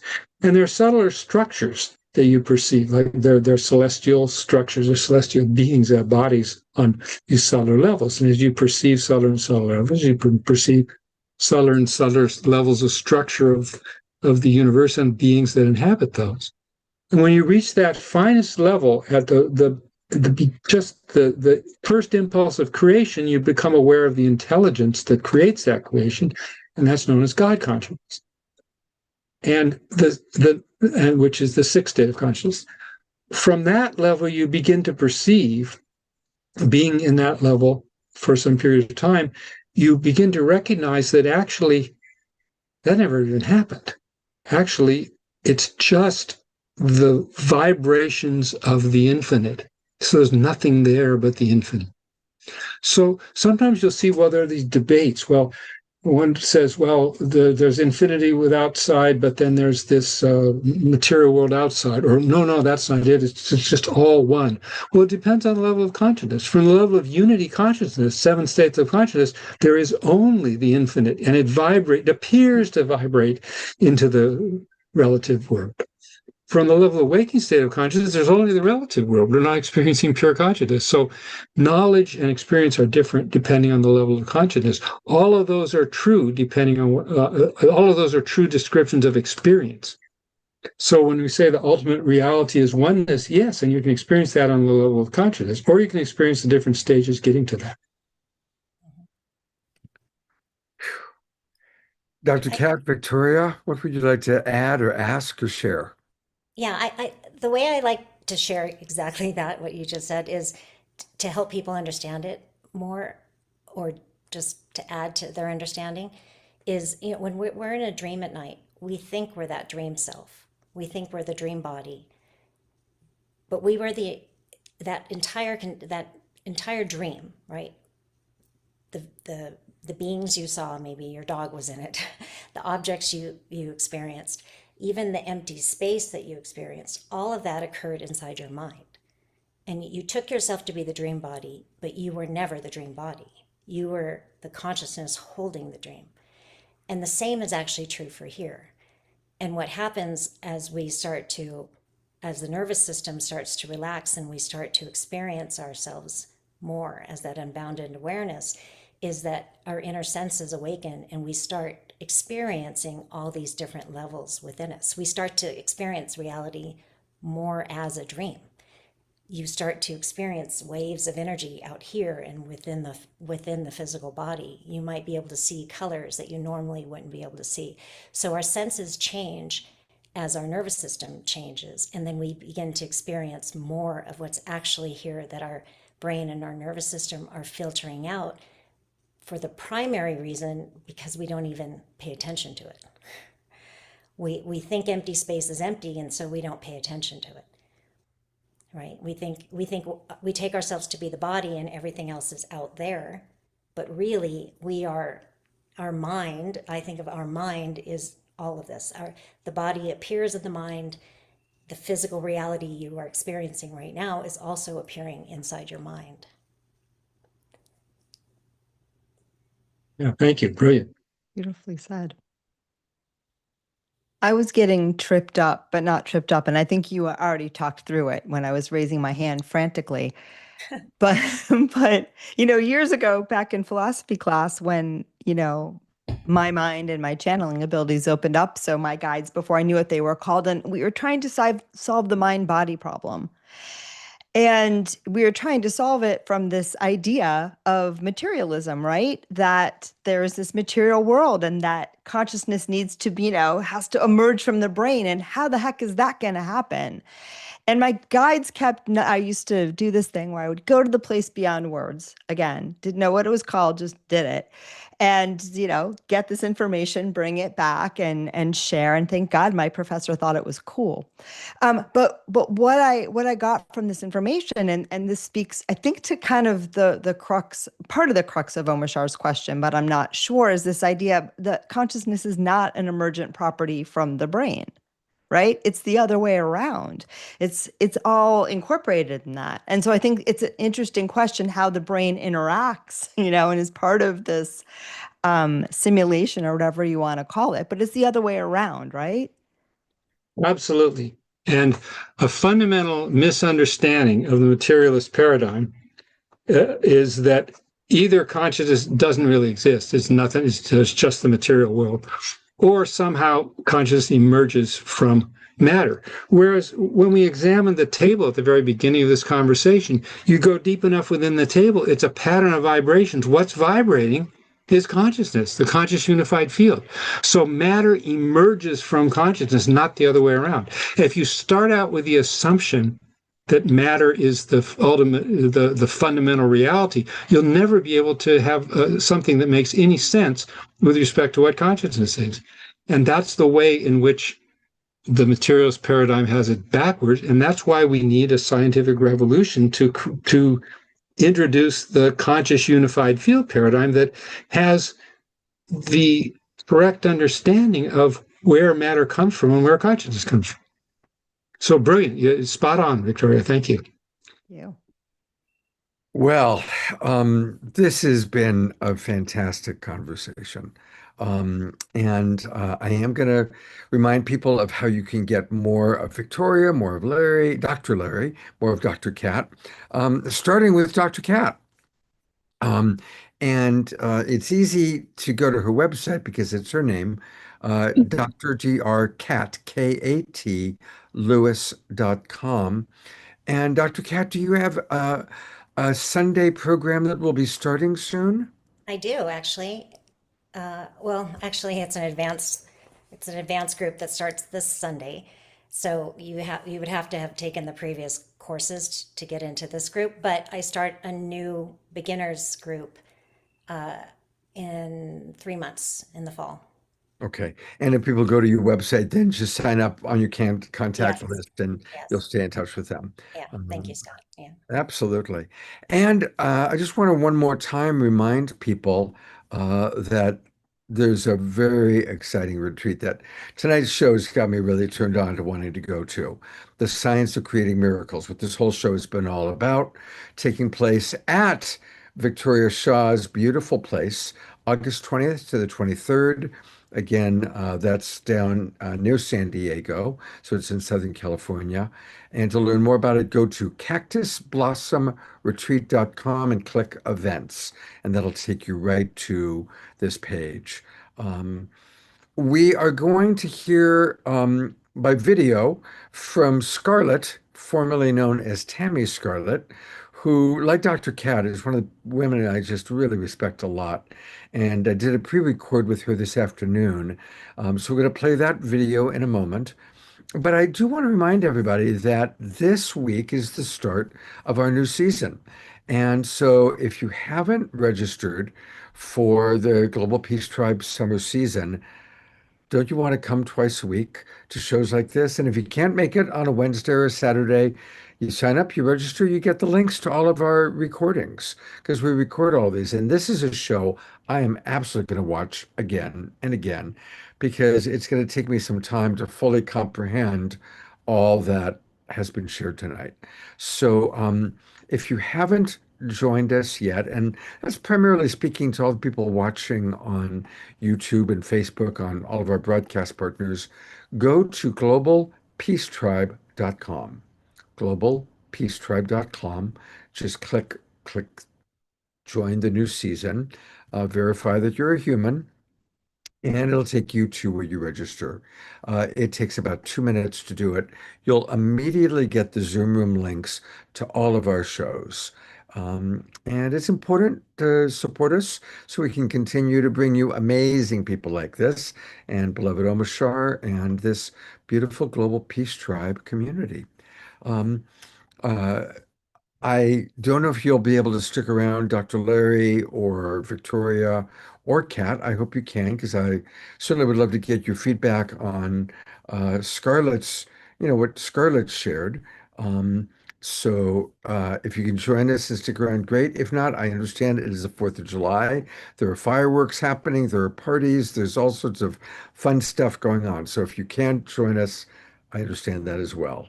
Um, uh, I want to thank all three of you, and you're all brilliant. I am honored to be sharing time with you. And for the rest of our Global Peace Tribe audience, we're going to hear from Scarlett, and she also has a wonderful invitation at the end of her program.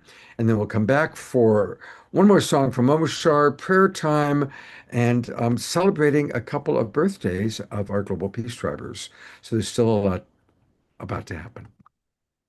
But here we go with Scarlett.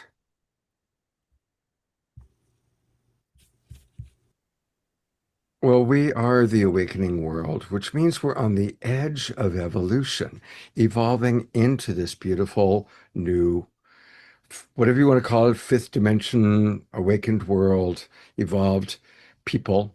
And one of my favorite evolutionary leaders is Scarlett. And of course, she's been on the show many times in different capacities. And tonight, we're going to talk to Scarlett about two things. We're going to ask her about tonight's topic, the science of creating miracles, because she certainly has created some amazing miracles in her life. And then, of course, we're going to learn about an amazing event that I'm looking forward to attending, called The Edge of Evolution. So welcome back to the Awakening World, Scarlett. Oh, thank you so much, Scott. Thank you for having me here.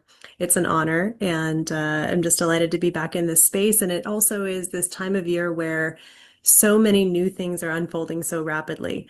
So it's an exciting time to be gathering, and it's an important time to be talking about these subjects that we are discussing today as well. And it's Independence Day, and there's no greater form of independence than really feeling comfortable and free to manifest. Um, and I think that one of the things that I love learning from you, and I've learned so much from you, from the Edge of Evolution group that I've been attending for what, 6 months now, 9 months? How long have you been doing it? you are always helping us to expand our consciousness, expand our awareness. And that expansiveness is true freedom. That is true independence. Mm. So thank you. I've learned a lot Yeah. from you and through you. And I Thank you, want to, Fred. Thank you for being there. my pleasure. So, what are some of your tips, tools, and practices for manifesting, for creating miracles in your life? Ooh, okay. Tips and tools for manifesting. I used to focus a lot on manifesting like it was something to do. And I think I had a shift a couple of years ago, maybe a few years ago, that started to change my perspective a little bit, that it was less about me doing, or even me like, getting to a frequency or holding faith or some, one of those things, and more about really resting into what was already true in relationship with all things, the relationship of all things that is always existing at all times in all directions. And when I started to kind of surrender myself to that greater contextual reality and the aliveness of it, it started to shift my capacity to allow, I guess, the field itself, the unified field, all that is, to participate in my livingness in more intricate and more specific and more potent ways. And so I remember, I guess I can talk about a time very specifically that I remember having an experience where I watched kind of this spot in my body, my physical body, figuratively open up, and I saw this like capsule, like a capsule area. And I imagined that something that was potentially possible out in the, what we would call manifest reality was, could be incubated there. And I imagined that I invited this thing to be incubated in this little capsule. And something said to me, like this little, like, angelic whisper, like, it's not that much different than being pregnant. And because I had at that time had a daughter, and I remember thinking in that moment, yeah, that's funny, because if somebody came up to me when I was pregnant and said, yeah, whatever, that's not real. Like, there's no baby in there. You're not gonna have a baby. Like, sorry, like, or that's just crazy. Like, woo, you think there's a life growing in there? Yeah, whatever. Anybody could say or think anything, and it couldn't remotely negate that it was happening or how I was going about tending to its becoming. And so when I paralleled that and I thought about this like encapsulated space inside of me where I was like,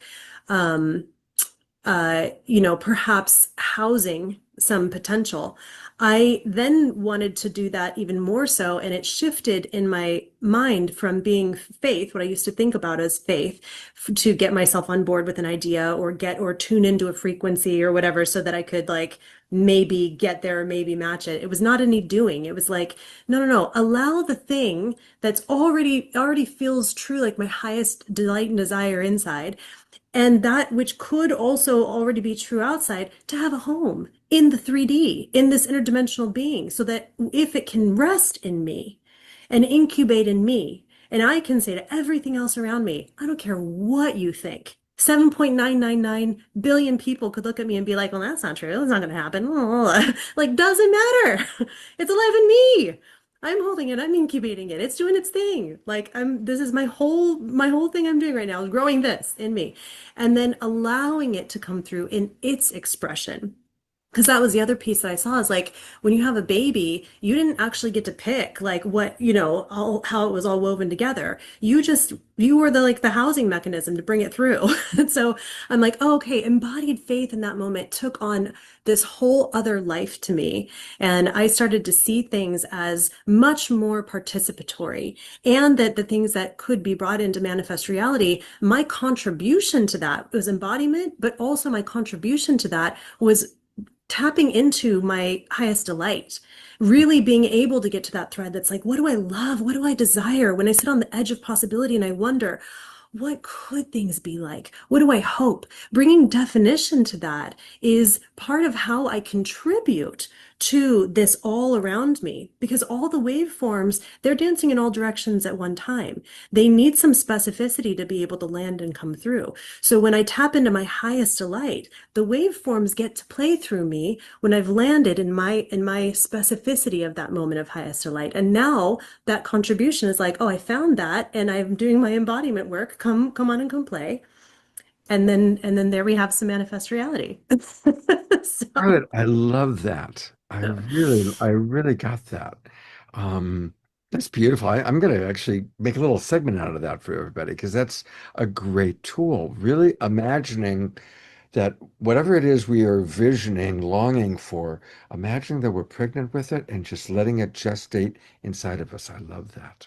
mm, It's also a very part of my interpretation of what I heard is that you shifted from a more masculine way of make it happen, penetrate into more of the divine feminine of receptive, receive it and nurture it and let it grow inside of me, which is a much more feminine way of creating as opposed to maybe the old school, I call it the old Tony Robbins, make it happen way, it's which is okay to make wonderful. things happen. Yeah, Yeah, it's yeah. wonderful. It's wonderful. But as you're describing your next step of evolution, I think that's beautiful. I think that in this side of things, on this side of veil, as it were, there are some things for us to like go do. But when we do the go do, we're working with the things that have already come down all the way to this dimension. And so it's like, now what is that work to do? Now what is the stuff that needs to be carried out? I'm going to sit here and I'm going to cut up the apple in these little pieces and squeeze lemon juice on it and give it to my daughter because in this kind of version of reality, that's how I can do the fullness of the thing that's left to do right here.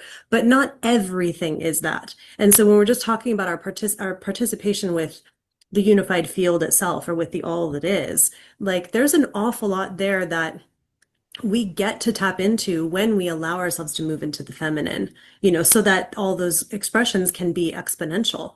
And then when we come back down here and we want to do the very maybe more tedious or more masculine things, we actually have a lot more to work with. Right. That's beautiful. Thank you.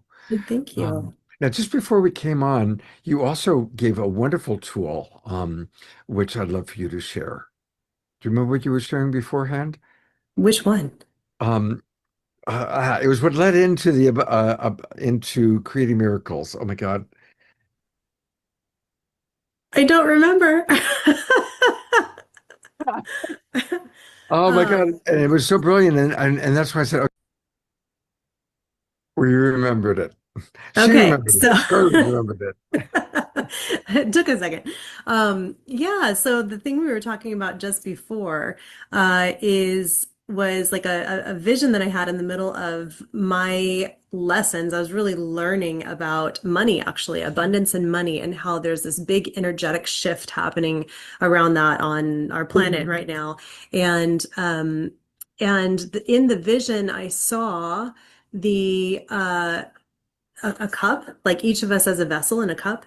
And I saw that in nature, it actually is not a natural, nature is abundant. Like I always say, we are all abundance on a planet of all abundance and a cosmos of all abundance, and anything that's reflecting less than that back to us is incomplete. However, it is not a natural inclination to take an abundant outpouring and pour it into a leaky vessel. And I watched this in all these play out in all these natural environments, and I was like, that is really true. Like there's symbiosis occurs naturally and reciprocity occurs naturally. But really, if I was walking around with a container at a party and I wanted to fill everybody's glass and I saw that someone's glass had a hole in the bottom of it, the natural tendency would be to pull back and go oh, did you know that that's leaking from the bottle? As much as I would want the person to have a full glass, the whole goal would be stop the glass from leaking, not fill the glass. And so, in terms of our own capacity to be those that our cup runneth over and to be the perpetuators of abundance as the vessels that we came to on the planet, how much is it our work first to learn how to energetically, at all these layers of being, not be the leaky vessel? And then be able to answer, what does that mean? Because there's a lot of connotation to it in our society around, like, if I hold goodness, or if I hold something that's come to me, if I learn how to receive and then I hold something that's come to me, is that bad, negative, greedy? Where's the line between that and hoarding or whatever, which it might be obvious to some people, but there's a lot to work through in that says, how do we, each and every one of us, do our work about wherever we're being leaky in our energetics, so that we can be an appropriate vessel for the all abundance that we are and that wants to flow through us. Such great wisdom. Thank you. And thanks for remembering that and sharing it. Thank you. Happy to. Well, there's an opportunity for us to get a lot more of Scarlett and some of her favorite colleagues, and that is this upcoming Edge of Evolution event. Scarlett, tell us about what's happening in August. Yeah, so in August, I'm really excited to bring this to this space, so the Global Peace Tribe.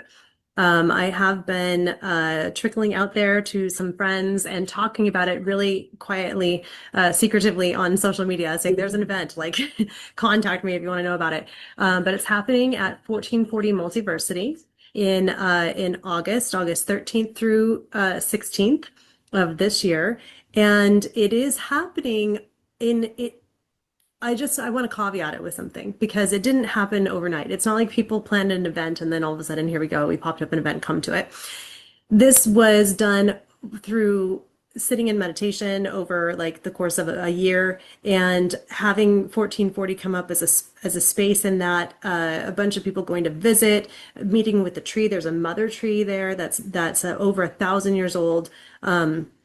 I didn't even know during any of that time that tree had been calibrated with what's his name, Falco at Damanhur, and a whole group of people that were being in service to the trees, as a grouping of what ended up being 30 million trees, coming kind of back into alignment for collaboration. I don't know how else to say it, collaboration during this time, like for this time that we're going through right now. And that happened 14 years ago, this August.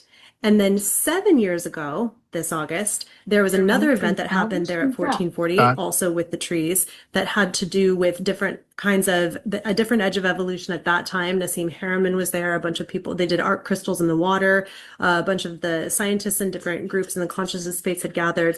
And that happened there at that time. And so now the running joke is that the trees are actually the one who are keeping the schedule, because they've been calling humans there every 7 years. Like, this is what we're doing. And we didn't set the dates either. 1440, when we called them and asked about what we could do during the year of 2026, they offered us this set of dates. It happens to also be over the eclipse window. And so here we are in service, literally.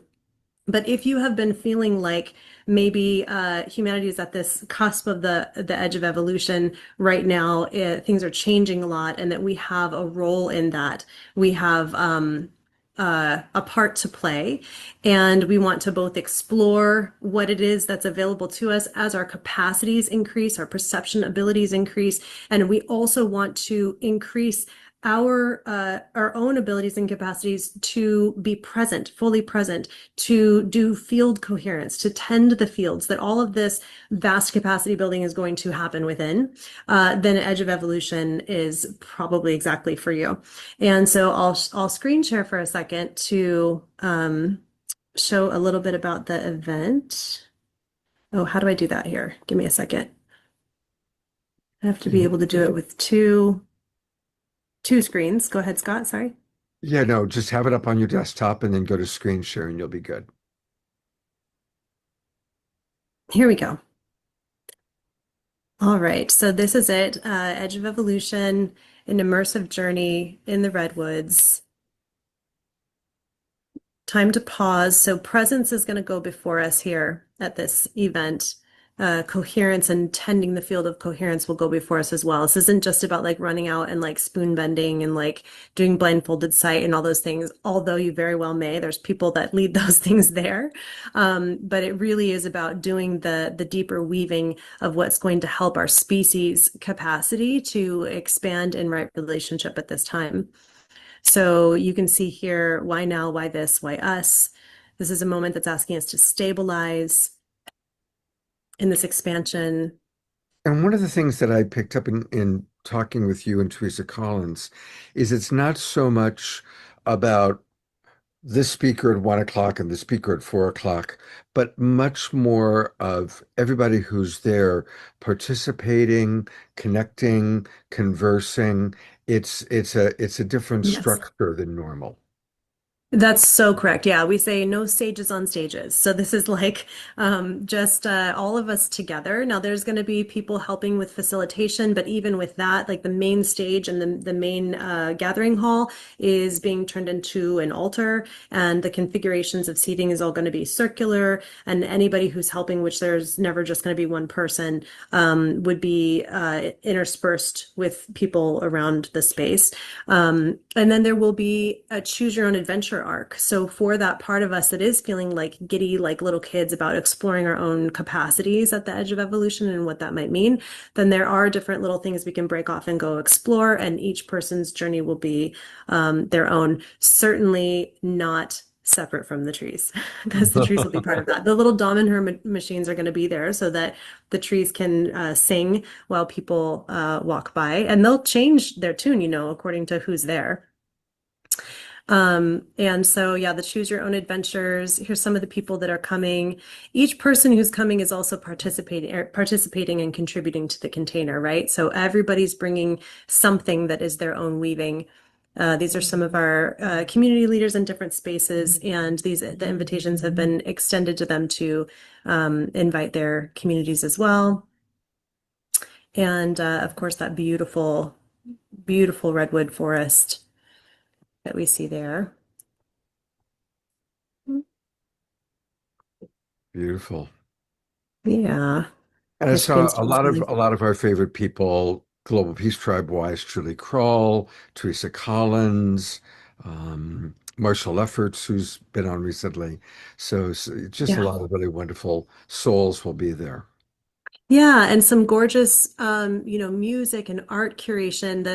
The things that are coming in service to this are just so beautiful. It is that outpouring. It is all over out of this spirit of abundance and really bringing who we are to this moment fully, and doing that in right relationship and doing that in a new order of sequencing. I mean, nothing's right up next to each other on the schedule. Everything is spaced 30 minutes apart.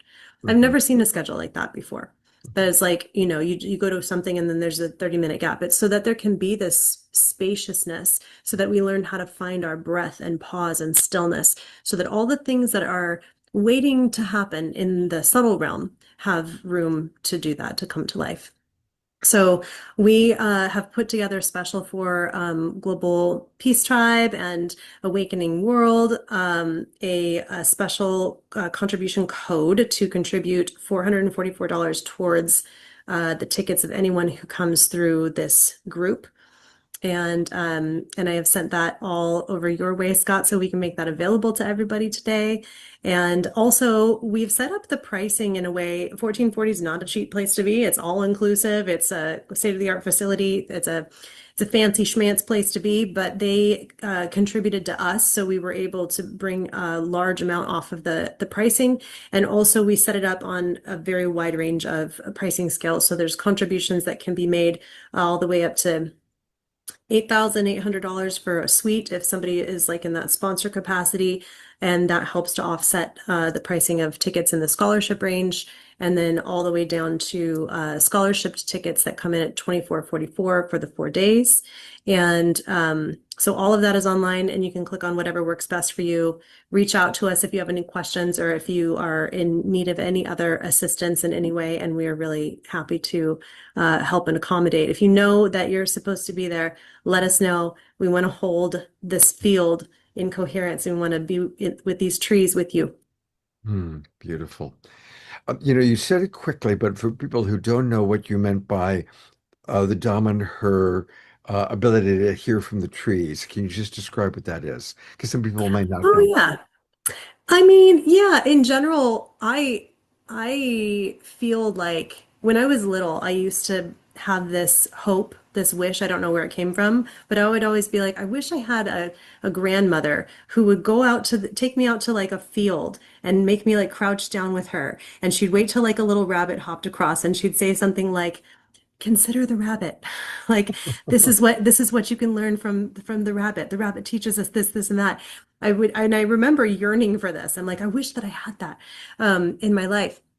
And I think what I learned from working with many Native American and First Nations communities in my later years was that everything is medicine and everything is our teacher.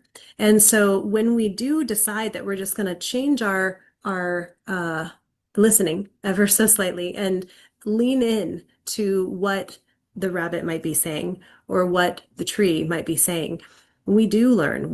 There is something to be listened to there. So it isn't that we need to, imagine that the trees grow mouths and begin talking, although there's nothing wrong with that either, if that's where your imagination goes.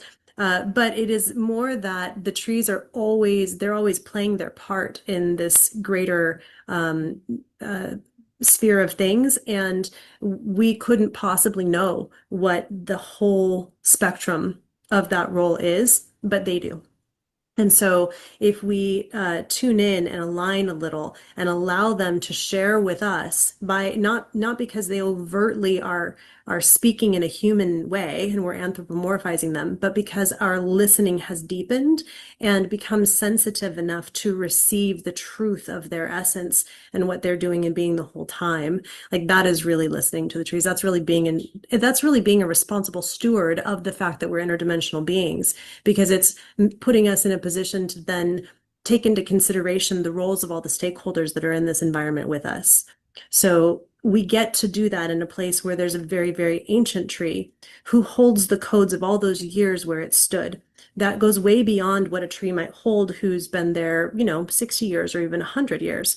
It's seen the rise and fall of different eras of what humans have brought, of how oceans have changed. I don't know, how species have come and gone. I don't know what's happened during that time. But for us to be able to be with that level of what that tree stood present for while it was going through its process is a big deal. It feels like a big deal to me. And when Damanhur did the calibration, it was essentially Falco being in service to the greater connectedness of all things by paying attention to what the role of the trees might be in the grander scheme. And there being maybe perhaps you could call it a certain preparedness of the trees in that area on the earth.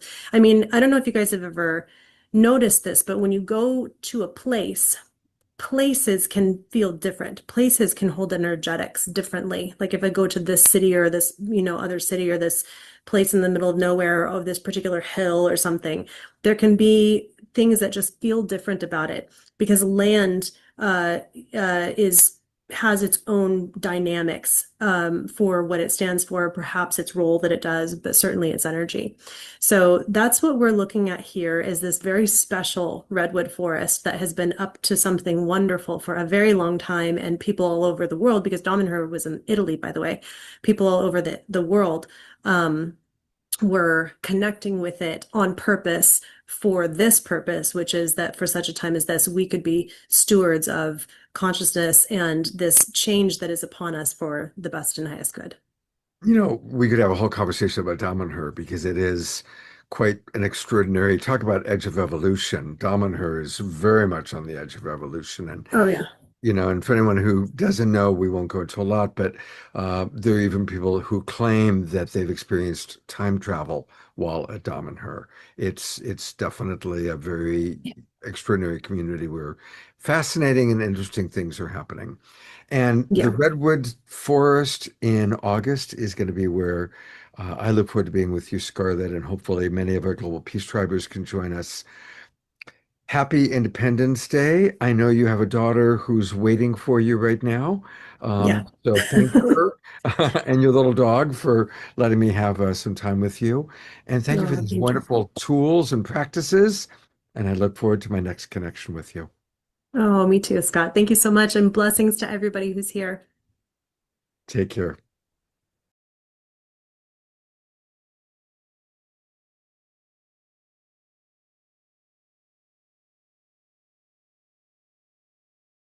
Unmute. Good to see Victoria and Dr. Larry still with us. I think Kat's off watching fireworks. So I'll go right into Victoria and Dr. Larry. What are your thoughts about what you heard from Scarlett about her tools and practices? Go ahead. It was beautiful. It was absolutely beautiful. And the part that resonated, I mean, so much of what she said. And I wrote down in the chat when she was talking about, I crumpled it up, but the idea of, the sort of forcing, pushing versus receiving, when you're totally aligned, it's the same. It's the same. I think that's what Dr. Larry was talking about, right? And it's just a different way of understanding things.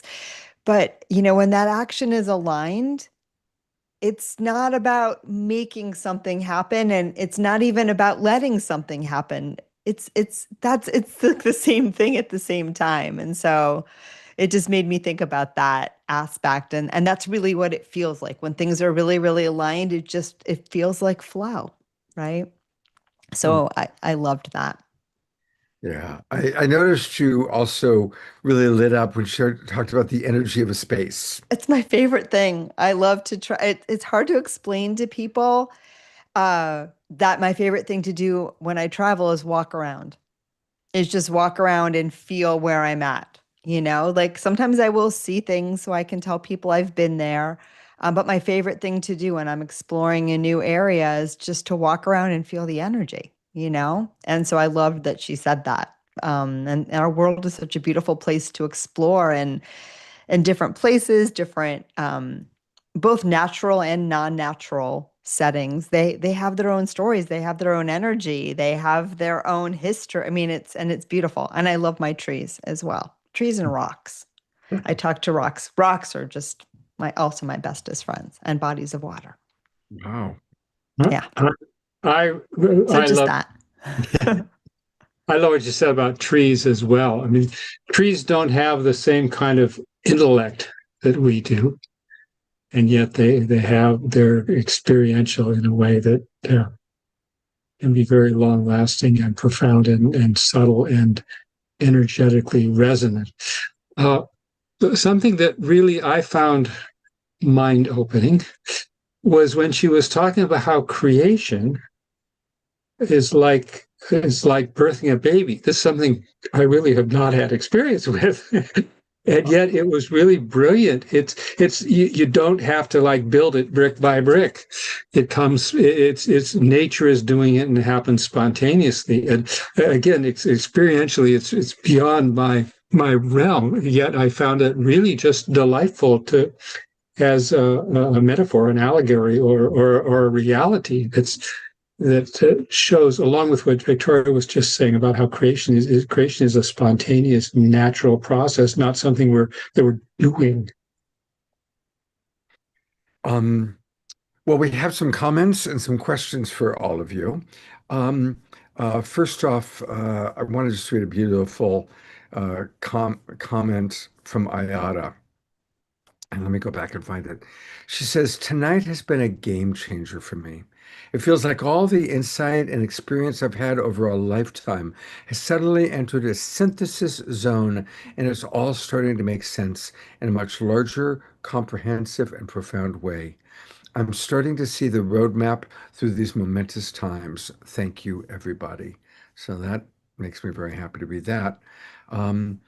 And Grace Denise said something really beautiful for you, Dr. Larry. She writes, "Dr. Larry, I hope your understanding of this new science revolution can expand globally and reach people in the particular ways that can speak to them most truthfully."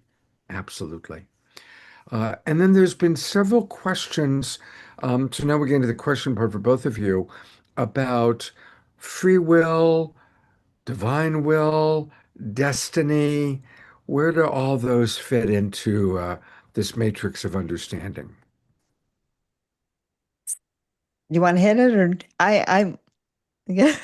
Go ahead. If you've got something, I'll say something too. Go ahead. Okay, beautiful.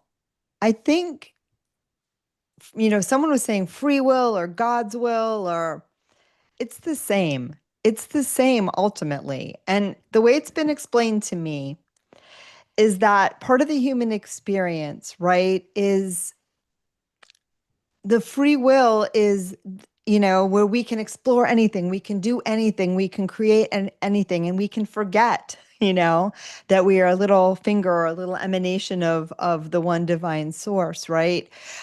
In the best possible way. And so free will is that we can explore wherever we want, whatever we want to do. And in so doing, we will rediscover ourselves. Right. So I don't think that there's an independent will above and beyond the human will. It's just a matter of you're exploring as your little beam of, light from the one divine source. And eventually through that exploration, you remember that you're part of all that is to begin with. All right. That's all I got. That's great. Some people talk about the question of free will and determination. And if we can, for example, if we can tune into the conscious unified field and perceive the future, well, then did we really have a choice? And the thing is that both of those can be there at the same time. We have infinite free will. We have we're in a state of superposition. All possibilities are there. We can choose among those. And yet we do. And so we can, because we can tune into the conscious unified field and we can see ahead. It's like seeing out the front of my boat here. I can see some of the things ahead that I haven't yet arrived at, but I'll still arrive at them. They'll still happen. We'll still make the free choices as we go along. So those aren't contradictory when you consider that who you really are goes beyond time and space. And it's not linear, right? It's not that Right, there's it's not just linear. one path, right? I know that as a psychic, as an intuitive, and I don't specialize in precognition. It's not my favorite thing to do. But I know many people do. And what I've always had a deep understanding is you're just tapping into the probability of where things are heading. And my guides always prompt me to say too, there's multiple yous doing multiple things all at the same time. So you're tuning in, and tell me if this makes sense physically, but you're tuning into whatever's going on from your particular point of attraction. So your particular lens of awareness. But anything is possible at any moment, and everything is happening in every moment. And so it's really just pinning down where your consciousness is focused now and where you are heading, where you are pointing towards next. So I don't know if it makes perfect sense to me, but maybe the scientists can explain it or unexplain it. Well, that does make sense.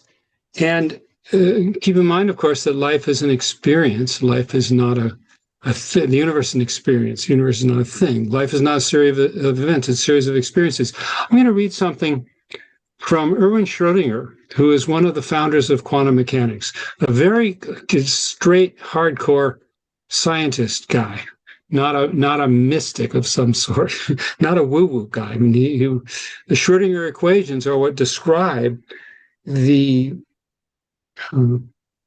probabilities of quantum mechanical events throughout the universe. He said, quote, so this was in his book called What is Life? So let us see whether we cannot draw the correct non-contradictory conclusion from the following two premises. One, my body functions as a pure mechanism according to the laws of nature. Two, yet I know by incontrovertible direct experience that I am directing its motions, of which I foresee the effects that may be fateful and all important, in which case I feel and take responsibility for them. The only possible inference from these two facts is, I think that I in the widest meaning of the word, that is to say, every conscious mind that has ever said or felt, I am the person, if any, who controls the motion of the atoms according to the laws of nature. So we are the conscious unified field. It's not like God's out there sometime, and do we attune to God or not? It can be very much misinterpreted if you say you are God. Well, but the kingdom of heaven within, that makes sense. That everyone can understand. We are the conscious unified field, and when we create, it's not like there's some other bigger will out there or some smaller will out there or me or you. As Victoria said, from the perspective of oneness, it's all one.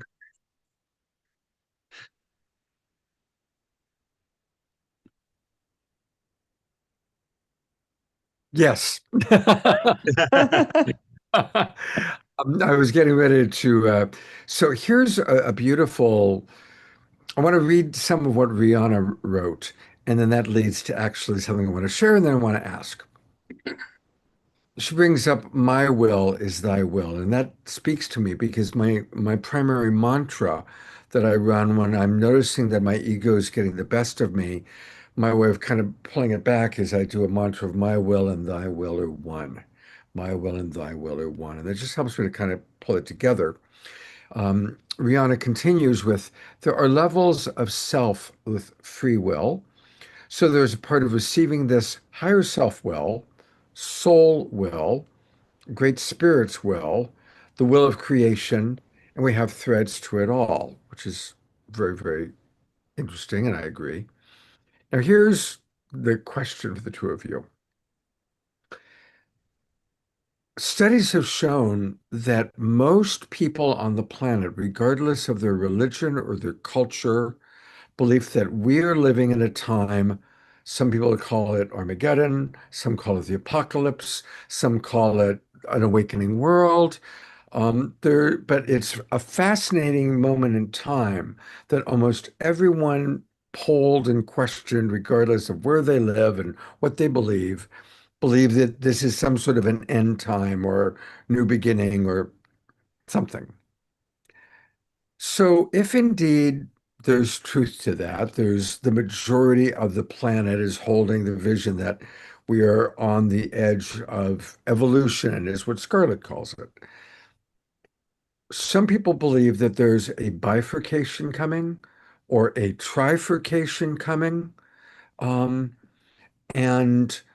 or multiple realities. So where do you stand with the possibility that we are already splitting off into all these parallel Earths, or that there's going to be a moment in time where there's a splitting off into different parallel Earths? All right. I think that what is taking place is that when the cracks start to appear in the wall, the attention goes to the foundation. And the world is in a less than totally ideal state today. And people can't really ignore that. And I think all of the predictions that about apocalypse and everything's going to be horrible, those predictions were, yeah, that's what would happen if there weren't a huge uprising of consciousness. And there is a huge uprising of consciousness because people are waking up to, oh my gosh, the business as usual isn't really working. What's really going on with life? They tune within. They discover there's much more to life than they'd previously realized. They seek that, and then they start to learn that, and then they start to teach that, and they become a part of this hologram of cosmic consciousness that the human race is now creating.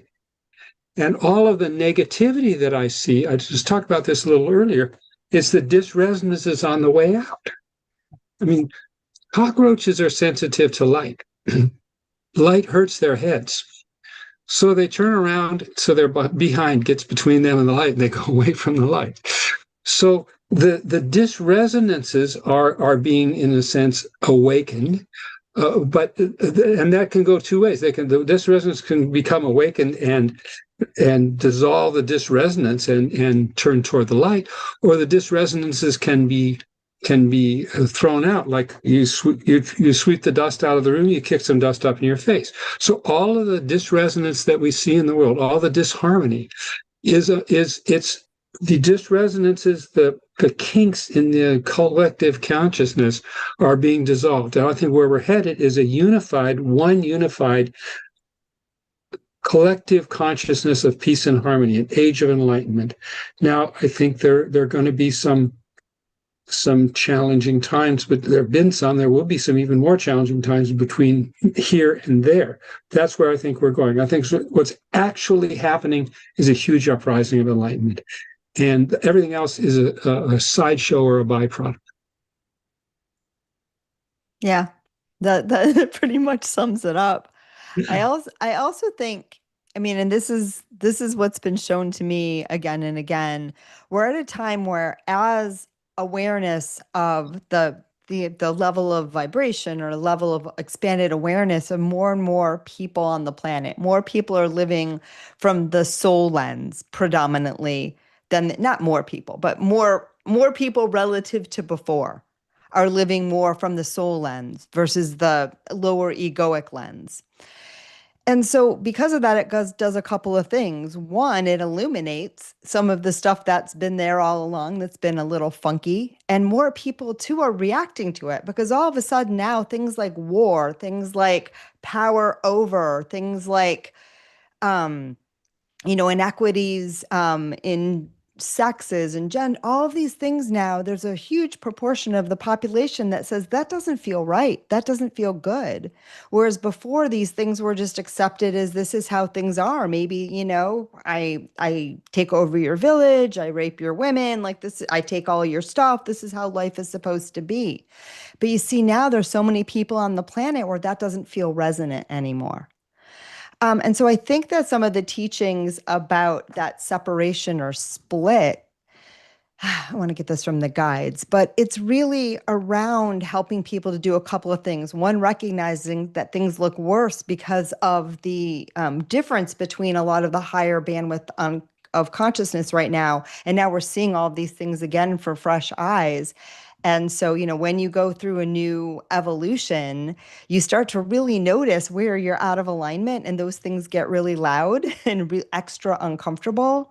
And so that's what we're experiencing right now. But the other thing, and again, this is just what I'm hearing right now, take it or leave it, is this idea of this bifurcation or this kind of splitting off. I think there's different ways of understanding it. I think we all exist, in our own little reality. So it could be very possible that some people, aspects of, the human consciousness will go one place and others will stay somewhere else. But I think there's a lot of problems, I think, with thinking about things that way. And I think the better way to think about it is stay with the vibration, your own highest vibration, align with that, focus on that, allow that, because that will bring everybody up. That will bring everybody up, and that will enhance you and others. And don't worry about what anyone else is doing. I think that's something that, humans really want to do. When we see something we don't like, we want to control it. When someone's doing something we don't agree with it, we want to stop them. We want to fix it. We want to convince them to do what we do. And every once in a while, someone's open to that and they ask you a question. And by all means, share your expanded perspective. But also know that by aligning with your own light and holding your own highest truth, you don't have to worry about what the rest of humanity is doing. You just stay in your own lane. And I think a lot of those teachings are about that. Beautiful.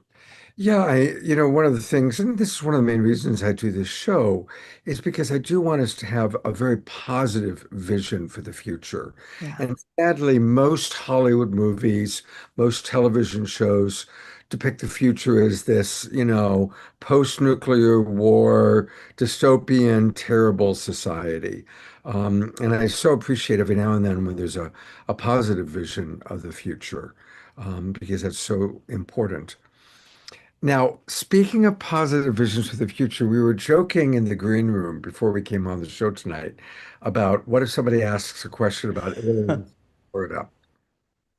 And actually, we have done many, many, many shows recently about disclosure and about what's happening. We've had really some of the experts in the field, like Danny Sheehan and people that have really been in this field for a long, long time, sharing about what's being exposed. I'm curious if, in your positive vision for the future, and this is a question for both of you, for you, Victoria, and all of your guides, and Larry, you and your kind of cosmic awareness, do you perceive that welcoming and finally receiving wisdom from our more evolved galactic family is a big part of our immediate future? Go ahead. Me, okay. It's something I've been thinking about a lot recently, mostly because knowing people like you, Scott, it was never on my radar or something I cared about before, in all honesty. Um, Even though I have, throughout the work that I've done, I have certainly communicated with beings and guides that, identify as being from other places, like extraterrestrial origin. But I think it's all about this idea, that we are part of something bigger than ourselves, that we're part of something bigger than ourselves. And part of expanded awareness is seeing what's been there all along and opening ourselves up to it and feeling the love that's been coming at us from all over the universe all the time, and now being able to say, okay, I see we're part of this, good morning, I'm waking up, and bringing that here. So that's the way that I see the lens, see it. And yeah, exactly, we're ETs too. So I don't know any of I know there's a lot of details and a lot of things people talk about and different kinds of ETs and I don't know any of that, but from the lens that I do know, we're all connected, we're all loved. All of these other beings have been here all along. There's reality exists on multiple planes, and I feel that as we expand our awareness, we're tapping into all of the sources of wisdom and love and support that has been available to us all along. Beautiful. Thank you. Mm. Dr. Larry, what do you have to say? All right. Well, first of all, this is outside of my realm of expertise. It's not something that I have studied extensively or which I have personal experience. I did take astronomy at Harvard.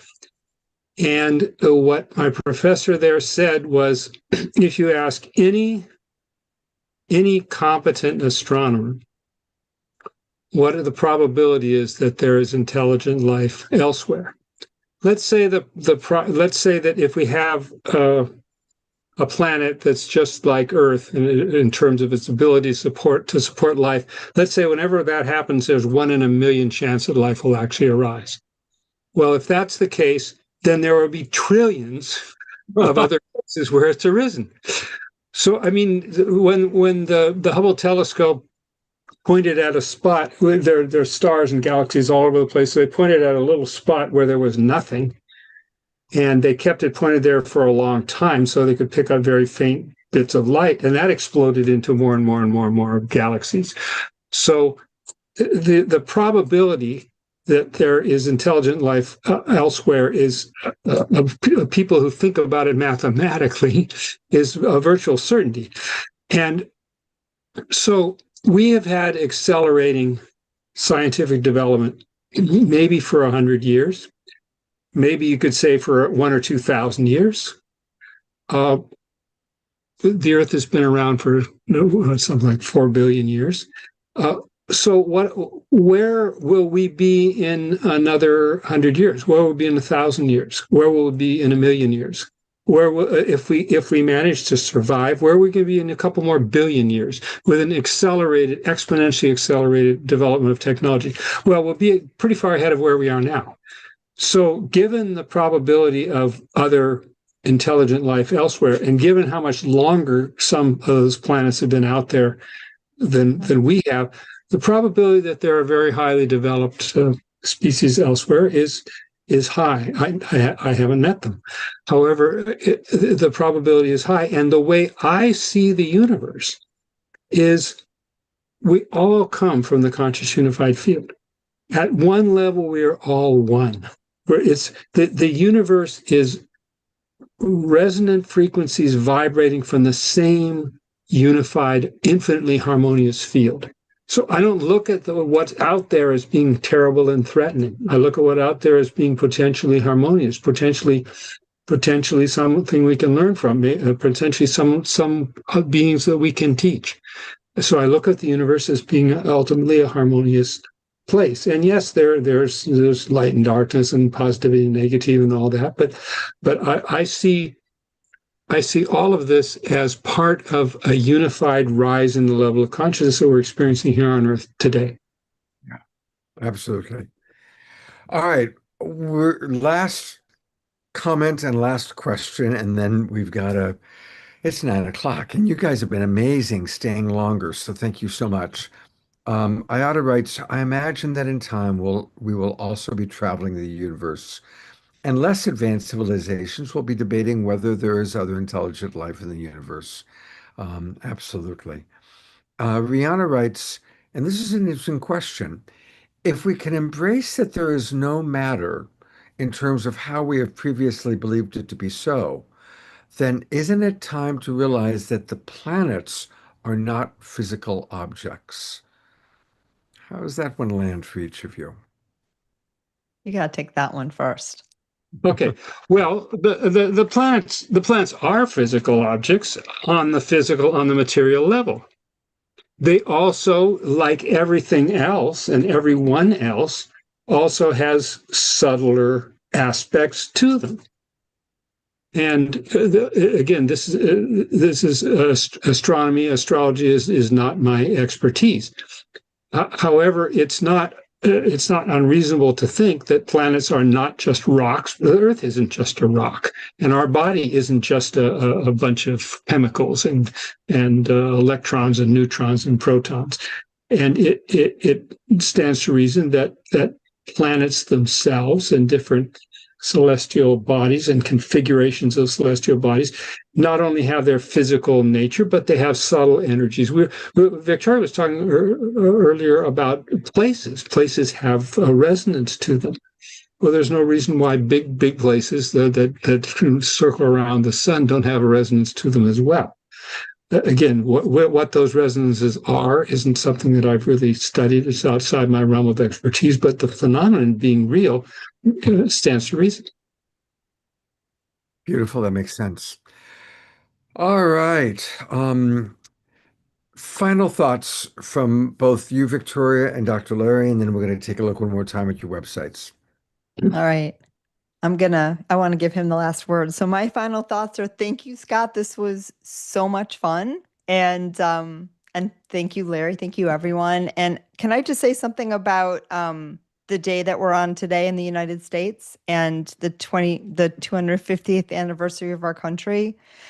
Because I think this is a couple of years ago, I did an episode of my podcast where I channeled some of the founding fathers, which was way out of my comfort zone, but really super cool. And it was a time when I was feeling a little uncomfortable being in the United States, and connecting with them was so powerful because they talked about this experiment. And all of the love that they put into it and some of the ego they put into it. They were sharing with me about how some of those things are still going on. But what really struck me was we are part of being in the United States. We are part of something that I think was a really, really beautiful experiment, and with really, really pure, beautiful intentions. And even though things look a little funky right now, the founding fathers, when I did this episode, were so encouraging and so positive, and thinking about where they started, what they were working with. They thought we'd come a lot further than a lot of us think. And it was a very, very encouraging episode. And so today on this 250th anniversary, I just want to tap into them because they've been nudging me this whole time. Just to remember, the seeds were planted 250 years ago about creating a new kind of government and really a new kind of way of being. And yeah, we're still working out the kinks, as Dr. Larry said. Sometimes, through growth, we have to see, all the dust gets stirred up, and our things look a little dusty right now. But they just want you to continue to hold the faith and, to understand that amongst them, right? They weren't perfect by any means, but amongst them were the seeds of this great creation. And it's part of what's going on, not just in your country, but in your planet. overall. And so the more that we can tap into that, to honor that, to find that where it's true in ourselves and true in others, and not just focus on where it is not, and just to remember the beautiful seeds have been planted, and nurture them, honor them, and we will all see them come to fruition and then some. So that was their message. So thank you for letting me share that. I'm so glad that you did, because I wanted to do something about, today's a pretty big day. Yeah, and my dress. Sorry. Oh, and well, you want to show your. No, I didn't mean to interrupt you. I was feeling warm and I took this off right on cue. Anyway, Scott, please go ahead. Red, white, and blue dress that maybe we're going to have an Om Shar song in a moment. So when you watch Victoria dance, I'll put this now I'm going to have to dance. Dance, check out her red, white, and blue dress. And actually, seriously, I can't have a better message than you channeling our founding fathers. So thank you for handling Thank you, Scott. part of the show. Thank you very much. Dr. Larry, what a blessing to meet you. And a reminder again, when I talked to Scarlett today, she was really excited and she wanted me to make sure I invite you to the Edge of Evolution. So maybe it's a week before what you're doing with Victoria. So let's all gather in Santa Cruz and then head on down to San Diego, further south, and go to Cactus Blossom Retreat Center. I think August is shaping up to be a very magical month. Yes. Final thoughts, Dr. Larry. As to what is going on right now at this moment in time. When we started out as human beings, we had our teeth and our hands and feet.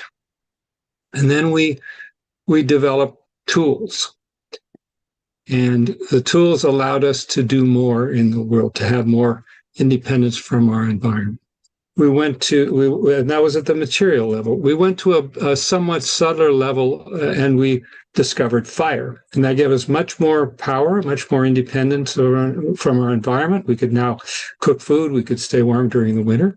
So we went from the material level to a subtler level and we got more power, more abilities.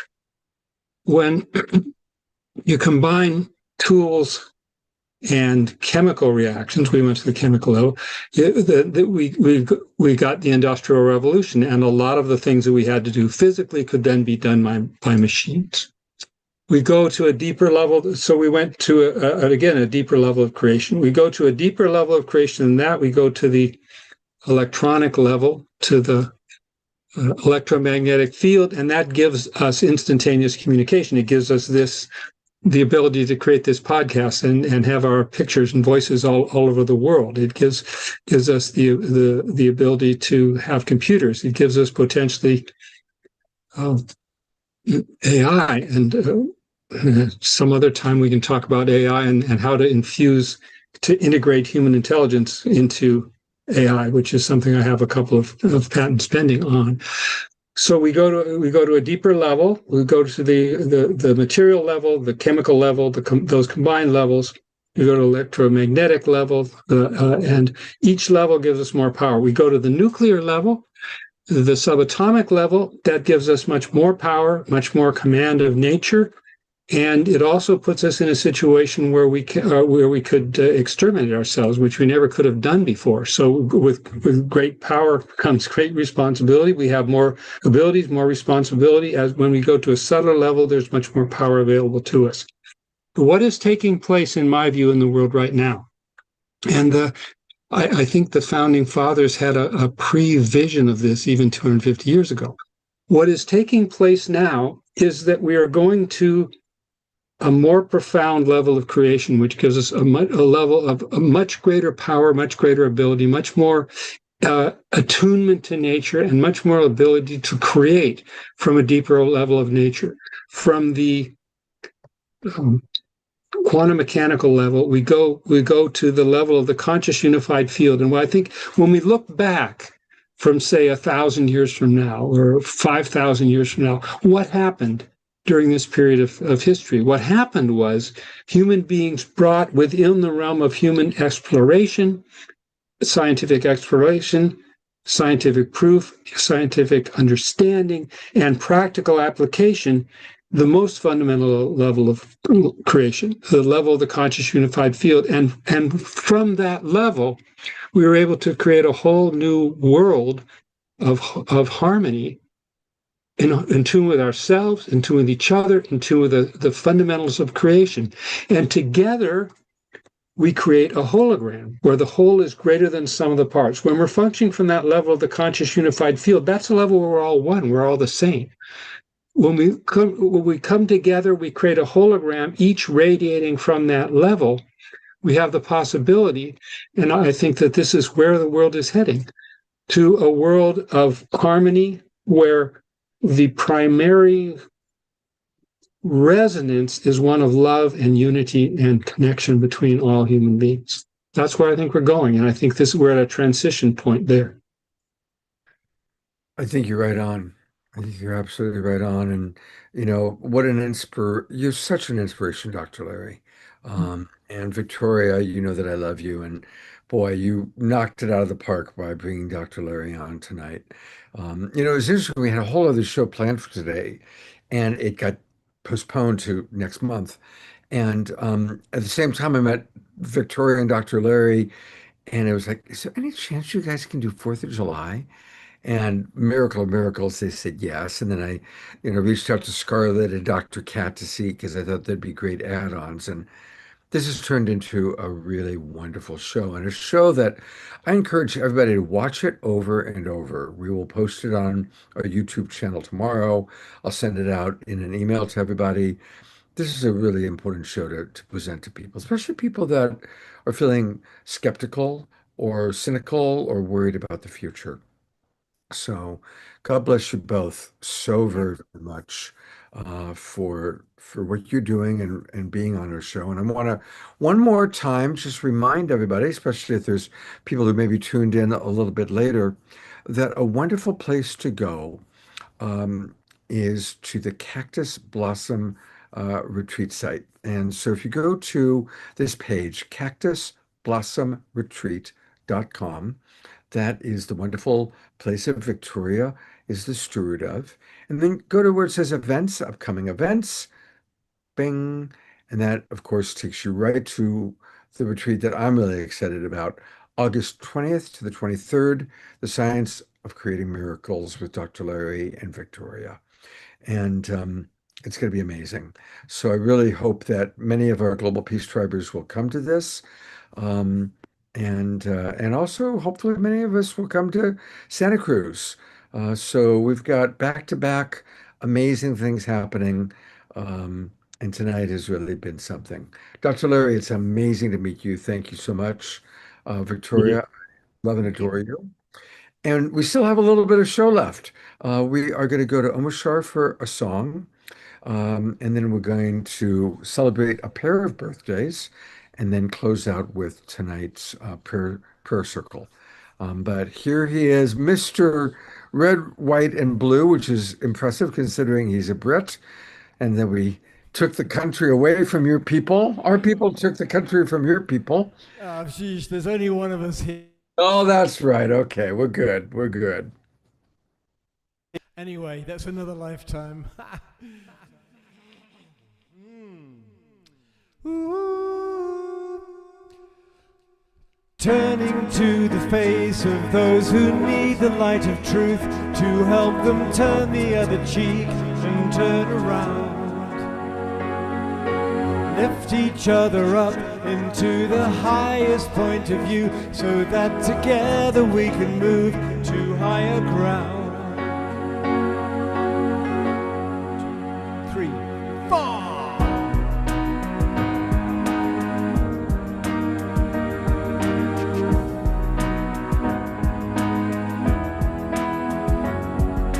Contemplating everything I knew. Seems as though there's not much left that I would hold on to. Sun and moon and stars and light and earth. Actually, contemplating contemplating what is pure and true. Sun and moon and stars and light and earth and water too. We are rising, soaring, flying, living life so free. We are flowing, changing, growing, loving all we see. Glad to know we're coming home again. Open hearts and open minds and open doors and loving friends. Look at the one who's standing by you now. Destiny is in our hands, so leave the density behind. We are rising, soaring, flying, living life so free. We are flowing, changing, growing, loving all we see. Turning to the face of those who need the light of truth, to help them turn the other cheek and turn around. Lift each other up into the highest point of view, so that together we can move to higher ground.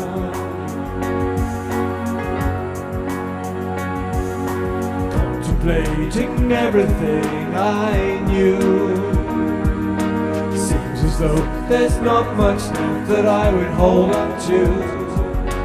Contemplating what is pure and true. Sun and moon and stars and light and earth and water too. We are rising, soaring, flying, living life so free. We are flowing, changing, growing, loving all we see.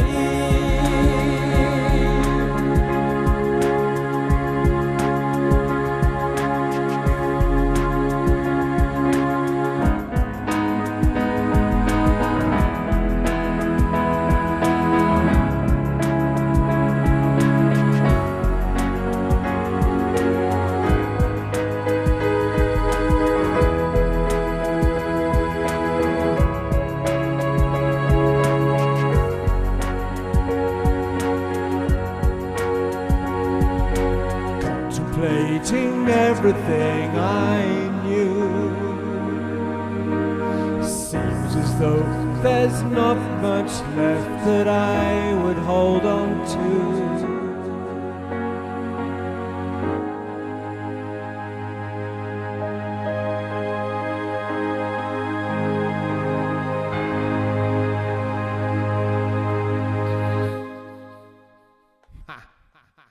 Oh, fantastic. Thank you so much, Omar Shah. And thank you, everybody, for dancing. We got to see the red, white, and blue dress of Victoria. I know that was the best part, I think. I enjoyed Lynn, every time you use the word cheek, she would tap her cheeks. I don't know if you caught that, but Cheek? I didn't write that. Anyway, whatever. There's no cheeks in there. there was something where she kept everything would. Oh, anyway, it's in there. Something. There was a thing. Oh, actually, there is, to help them turn the other cheek and turn around. You're right. The Excuse cheek. me. Every time you did, she would tap her cheek. It was very sweet, very adorable. All right. And just I'm so touched by tonight. I don't think we've ever had such an enlightening show ever. They've all been awesome, but building up to this moment, and Dr. Larry and Victoria, you just put the icing on the whole universe. So thank you. Yeah, this has been Dr. Larry, we've been doing this show for 6.5 years, and this one was definitely one of my favorites. So thank you so much. And yet there's still more.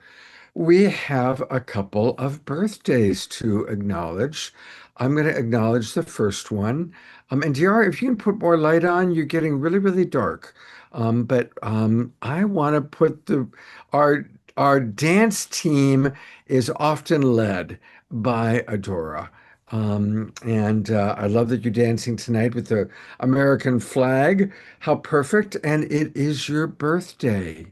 And Adora, we have a global peace tribe tradition that on a person's birthday, they share their vision for this new cycle around the sun. And since we're all about creating and manifesting miracles tonight, what's the vision you want to share with us tonight that we will hold for you for this next cycle around the sun? Well, the IJ had a thing where you write in 6 words what your vision is for 2026. I said in 2026, magic and miracles abound. There it is, magic and miracles. And you know what's interesting? Remember, Kristen Hoffman and I, we were together over the holidays, and we came up with the same thing for 2026. It's magic, manifesting, and miracles and we did a whole show on that. So there is a theme. So maximum grace for you for this next cycle around the sun, taking us to next July 4th. Mhm. Have wonderful miracles manifesting in your life, Adora, and you are a most beloved and precious member of our Global Peace Tribe. Thank you for being with us on almost every show, dancing up a storm and being such a source of inspiration for us. Thank you. Thank you. And to acknowledge our other birthday, here's Deara. Hi, thank you, Scott. I was looking for Zach. I don't know if he's still here, but Zach also had a birthday, so we want to acknowledge that as well. And I don't think he's still here, so we just want to send our love and light out to you as well, Zach. Great conversations in the chat. And with that, I guess we'll move into our prayer time. Absolutely. Hey, one of the things I put in the chat earlier was with our 250th birthday. In numerology, for me, the 5 and the 2 make a 7. And for me, that's to expect a miracle. And then with the 0 as infinite, we can just keep pouring more blessings into our beloved country and expect a miracle in terms of our leadership in paving the way for more manifestation and miracles in terms of a world that works for everyone. And of course, because we're the cosmic global peace tribe, we believe that it's a cosmos that works for everyone as well. And speaking in those terms with Scarlett and the trees, it reminded me of that song in Jesus Christ Superstar where the rocks and stones themselves begin to sing. So Hosanna, hey Sana, we know that there's so much more that we don't even know yet in our limited consciousness. And yet in this group and beyond, we're helping to expand those possibilities using the mathematical probabilities of the impossible becoming possible. And we love that. Thank you so much. And so we bless all the feet that have walked this earth. We bless the indigenous tribes. We bless those that came before those that we know. And we bless all those that come in after. We bless those who are brave enough to speak the truth, to speak many truths, to allow room for many truths to coexist. And we know that this is true and this is right. We believe in goodness and beauty. And we also know that as we pray for the larger perspectives, the larger planet, we also bring it down into our own bodies, our own healing. I've been beaming energy for the last couple hours to our beloved Scotty Satori, who really needs our love and our energy now. My hands have just been on fire, and I got a note that he's been receiving that. So if we can all add to that, sending our love and light to Scotty, and let's do the impossible and make it probable for a miraculous healing for him and all those that need it. Scoop up some of this beautiful energy into your own body, into your own lives, to those you love, those you know, and just feel that pulse expanding, expanding, expanding. And at the cellular level, we take this vibration of light and sound and frequency, all that's been spoken of, that we've been creating and co-creating and expanding together tonight, and just pulse that out through your entire body.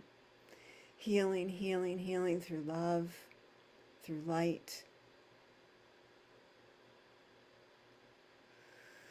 through sound, through the silence. And we know this is true and right and just. And so it is.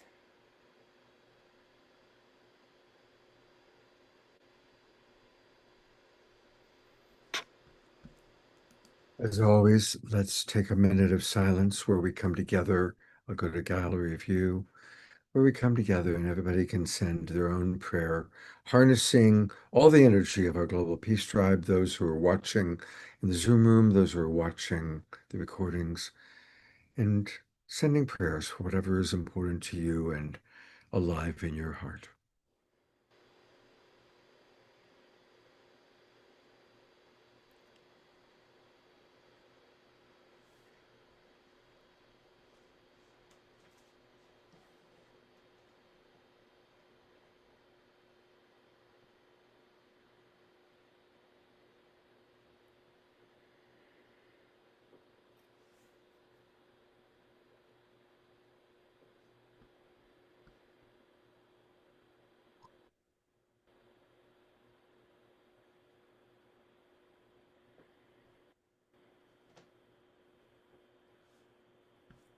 Thank you, everybody.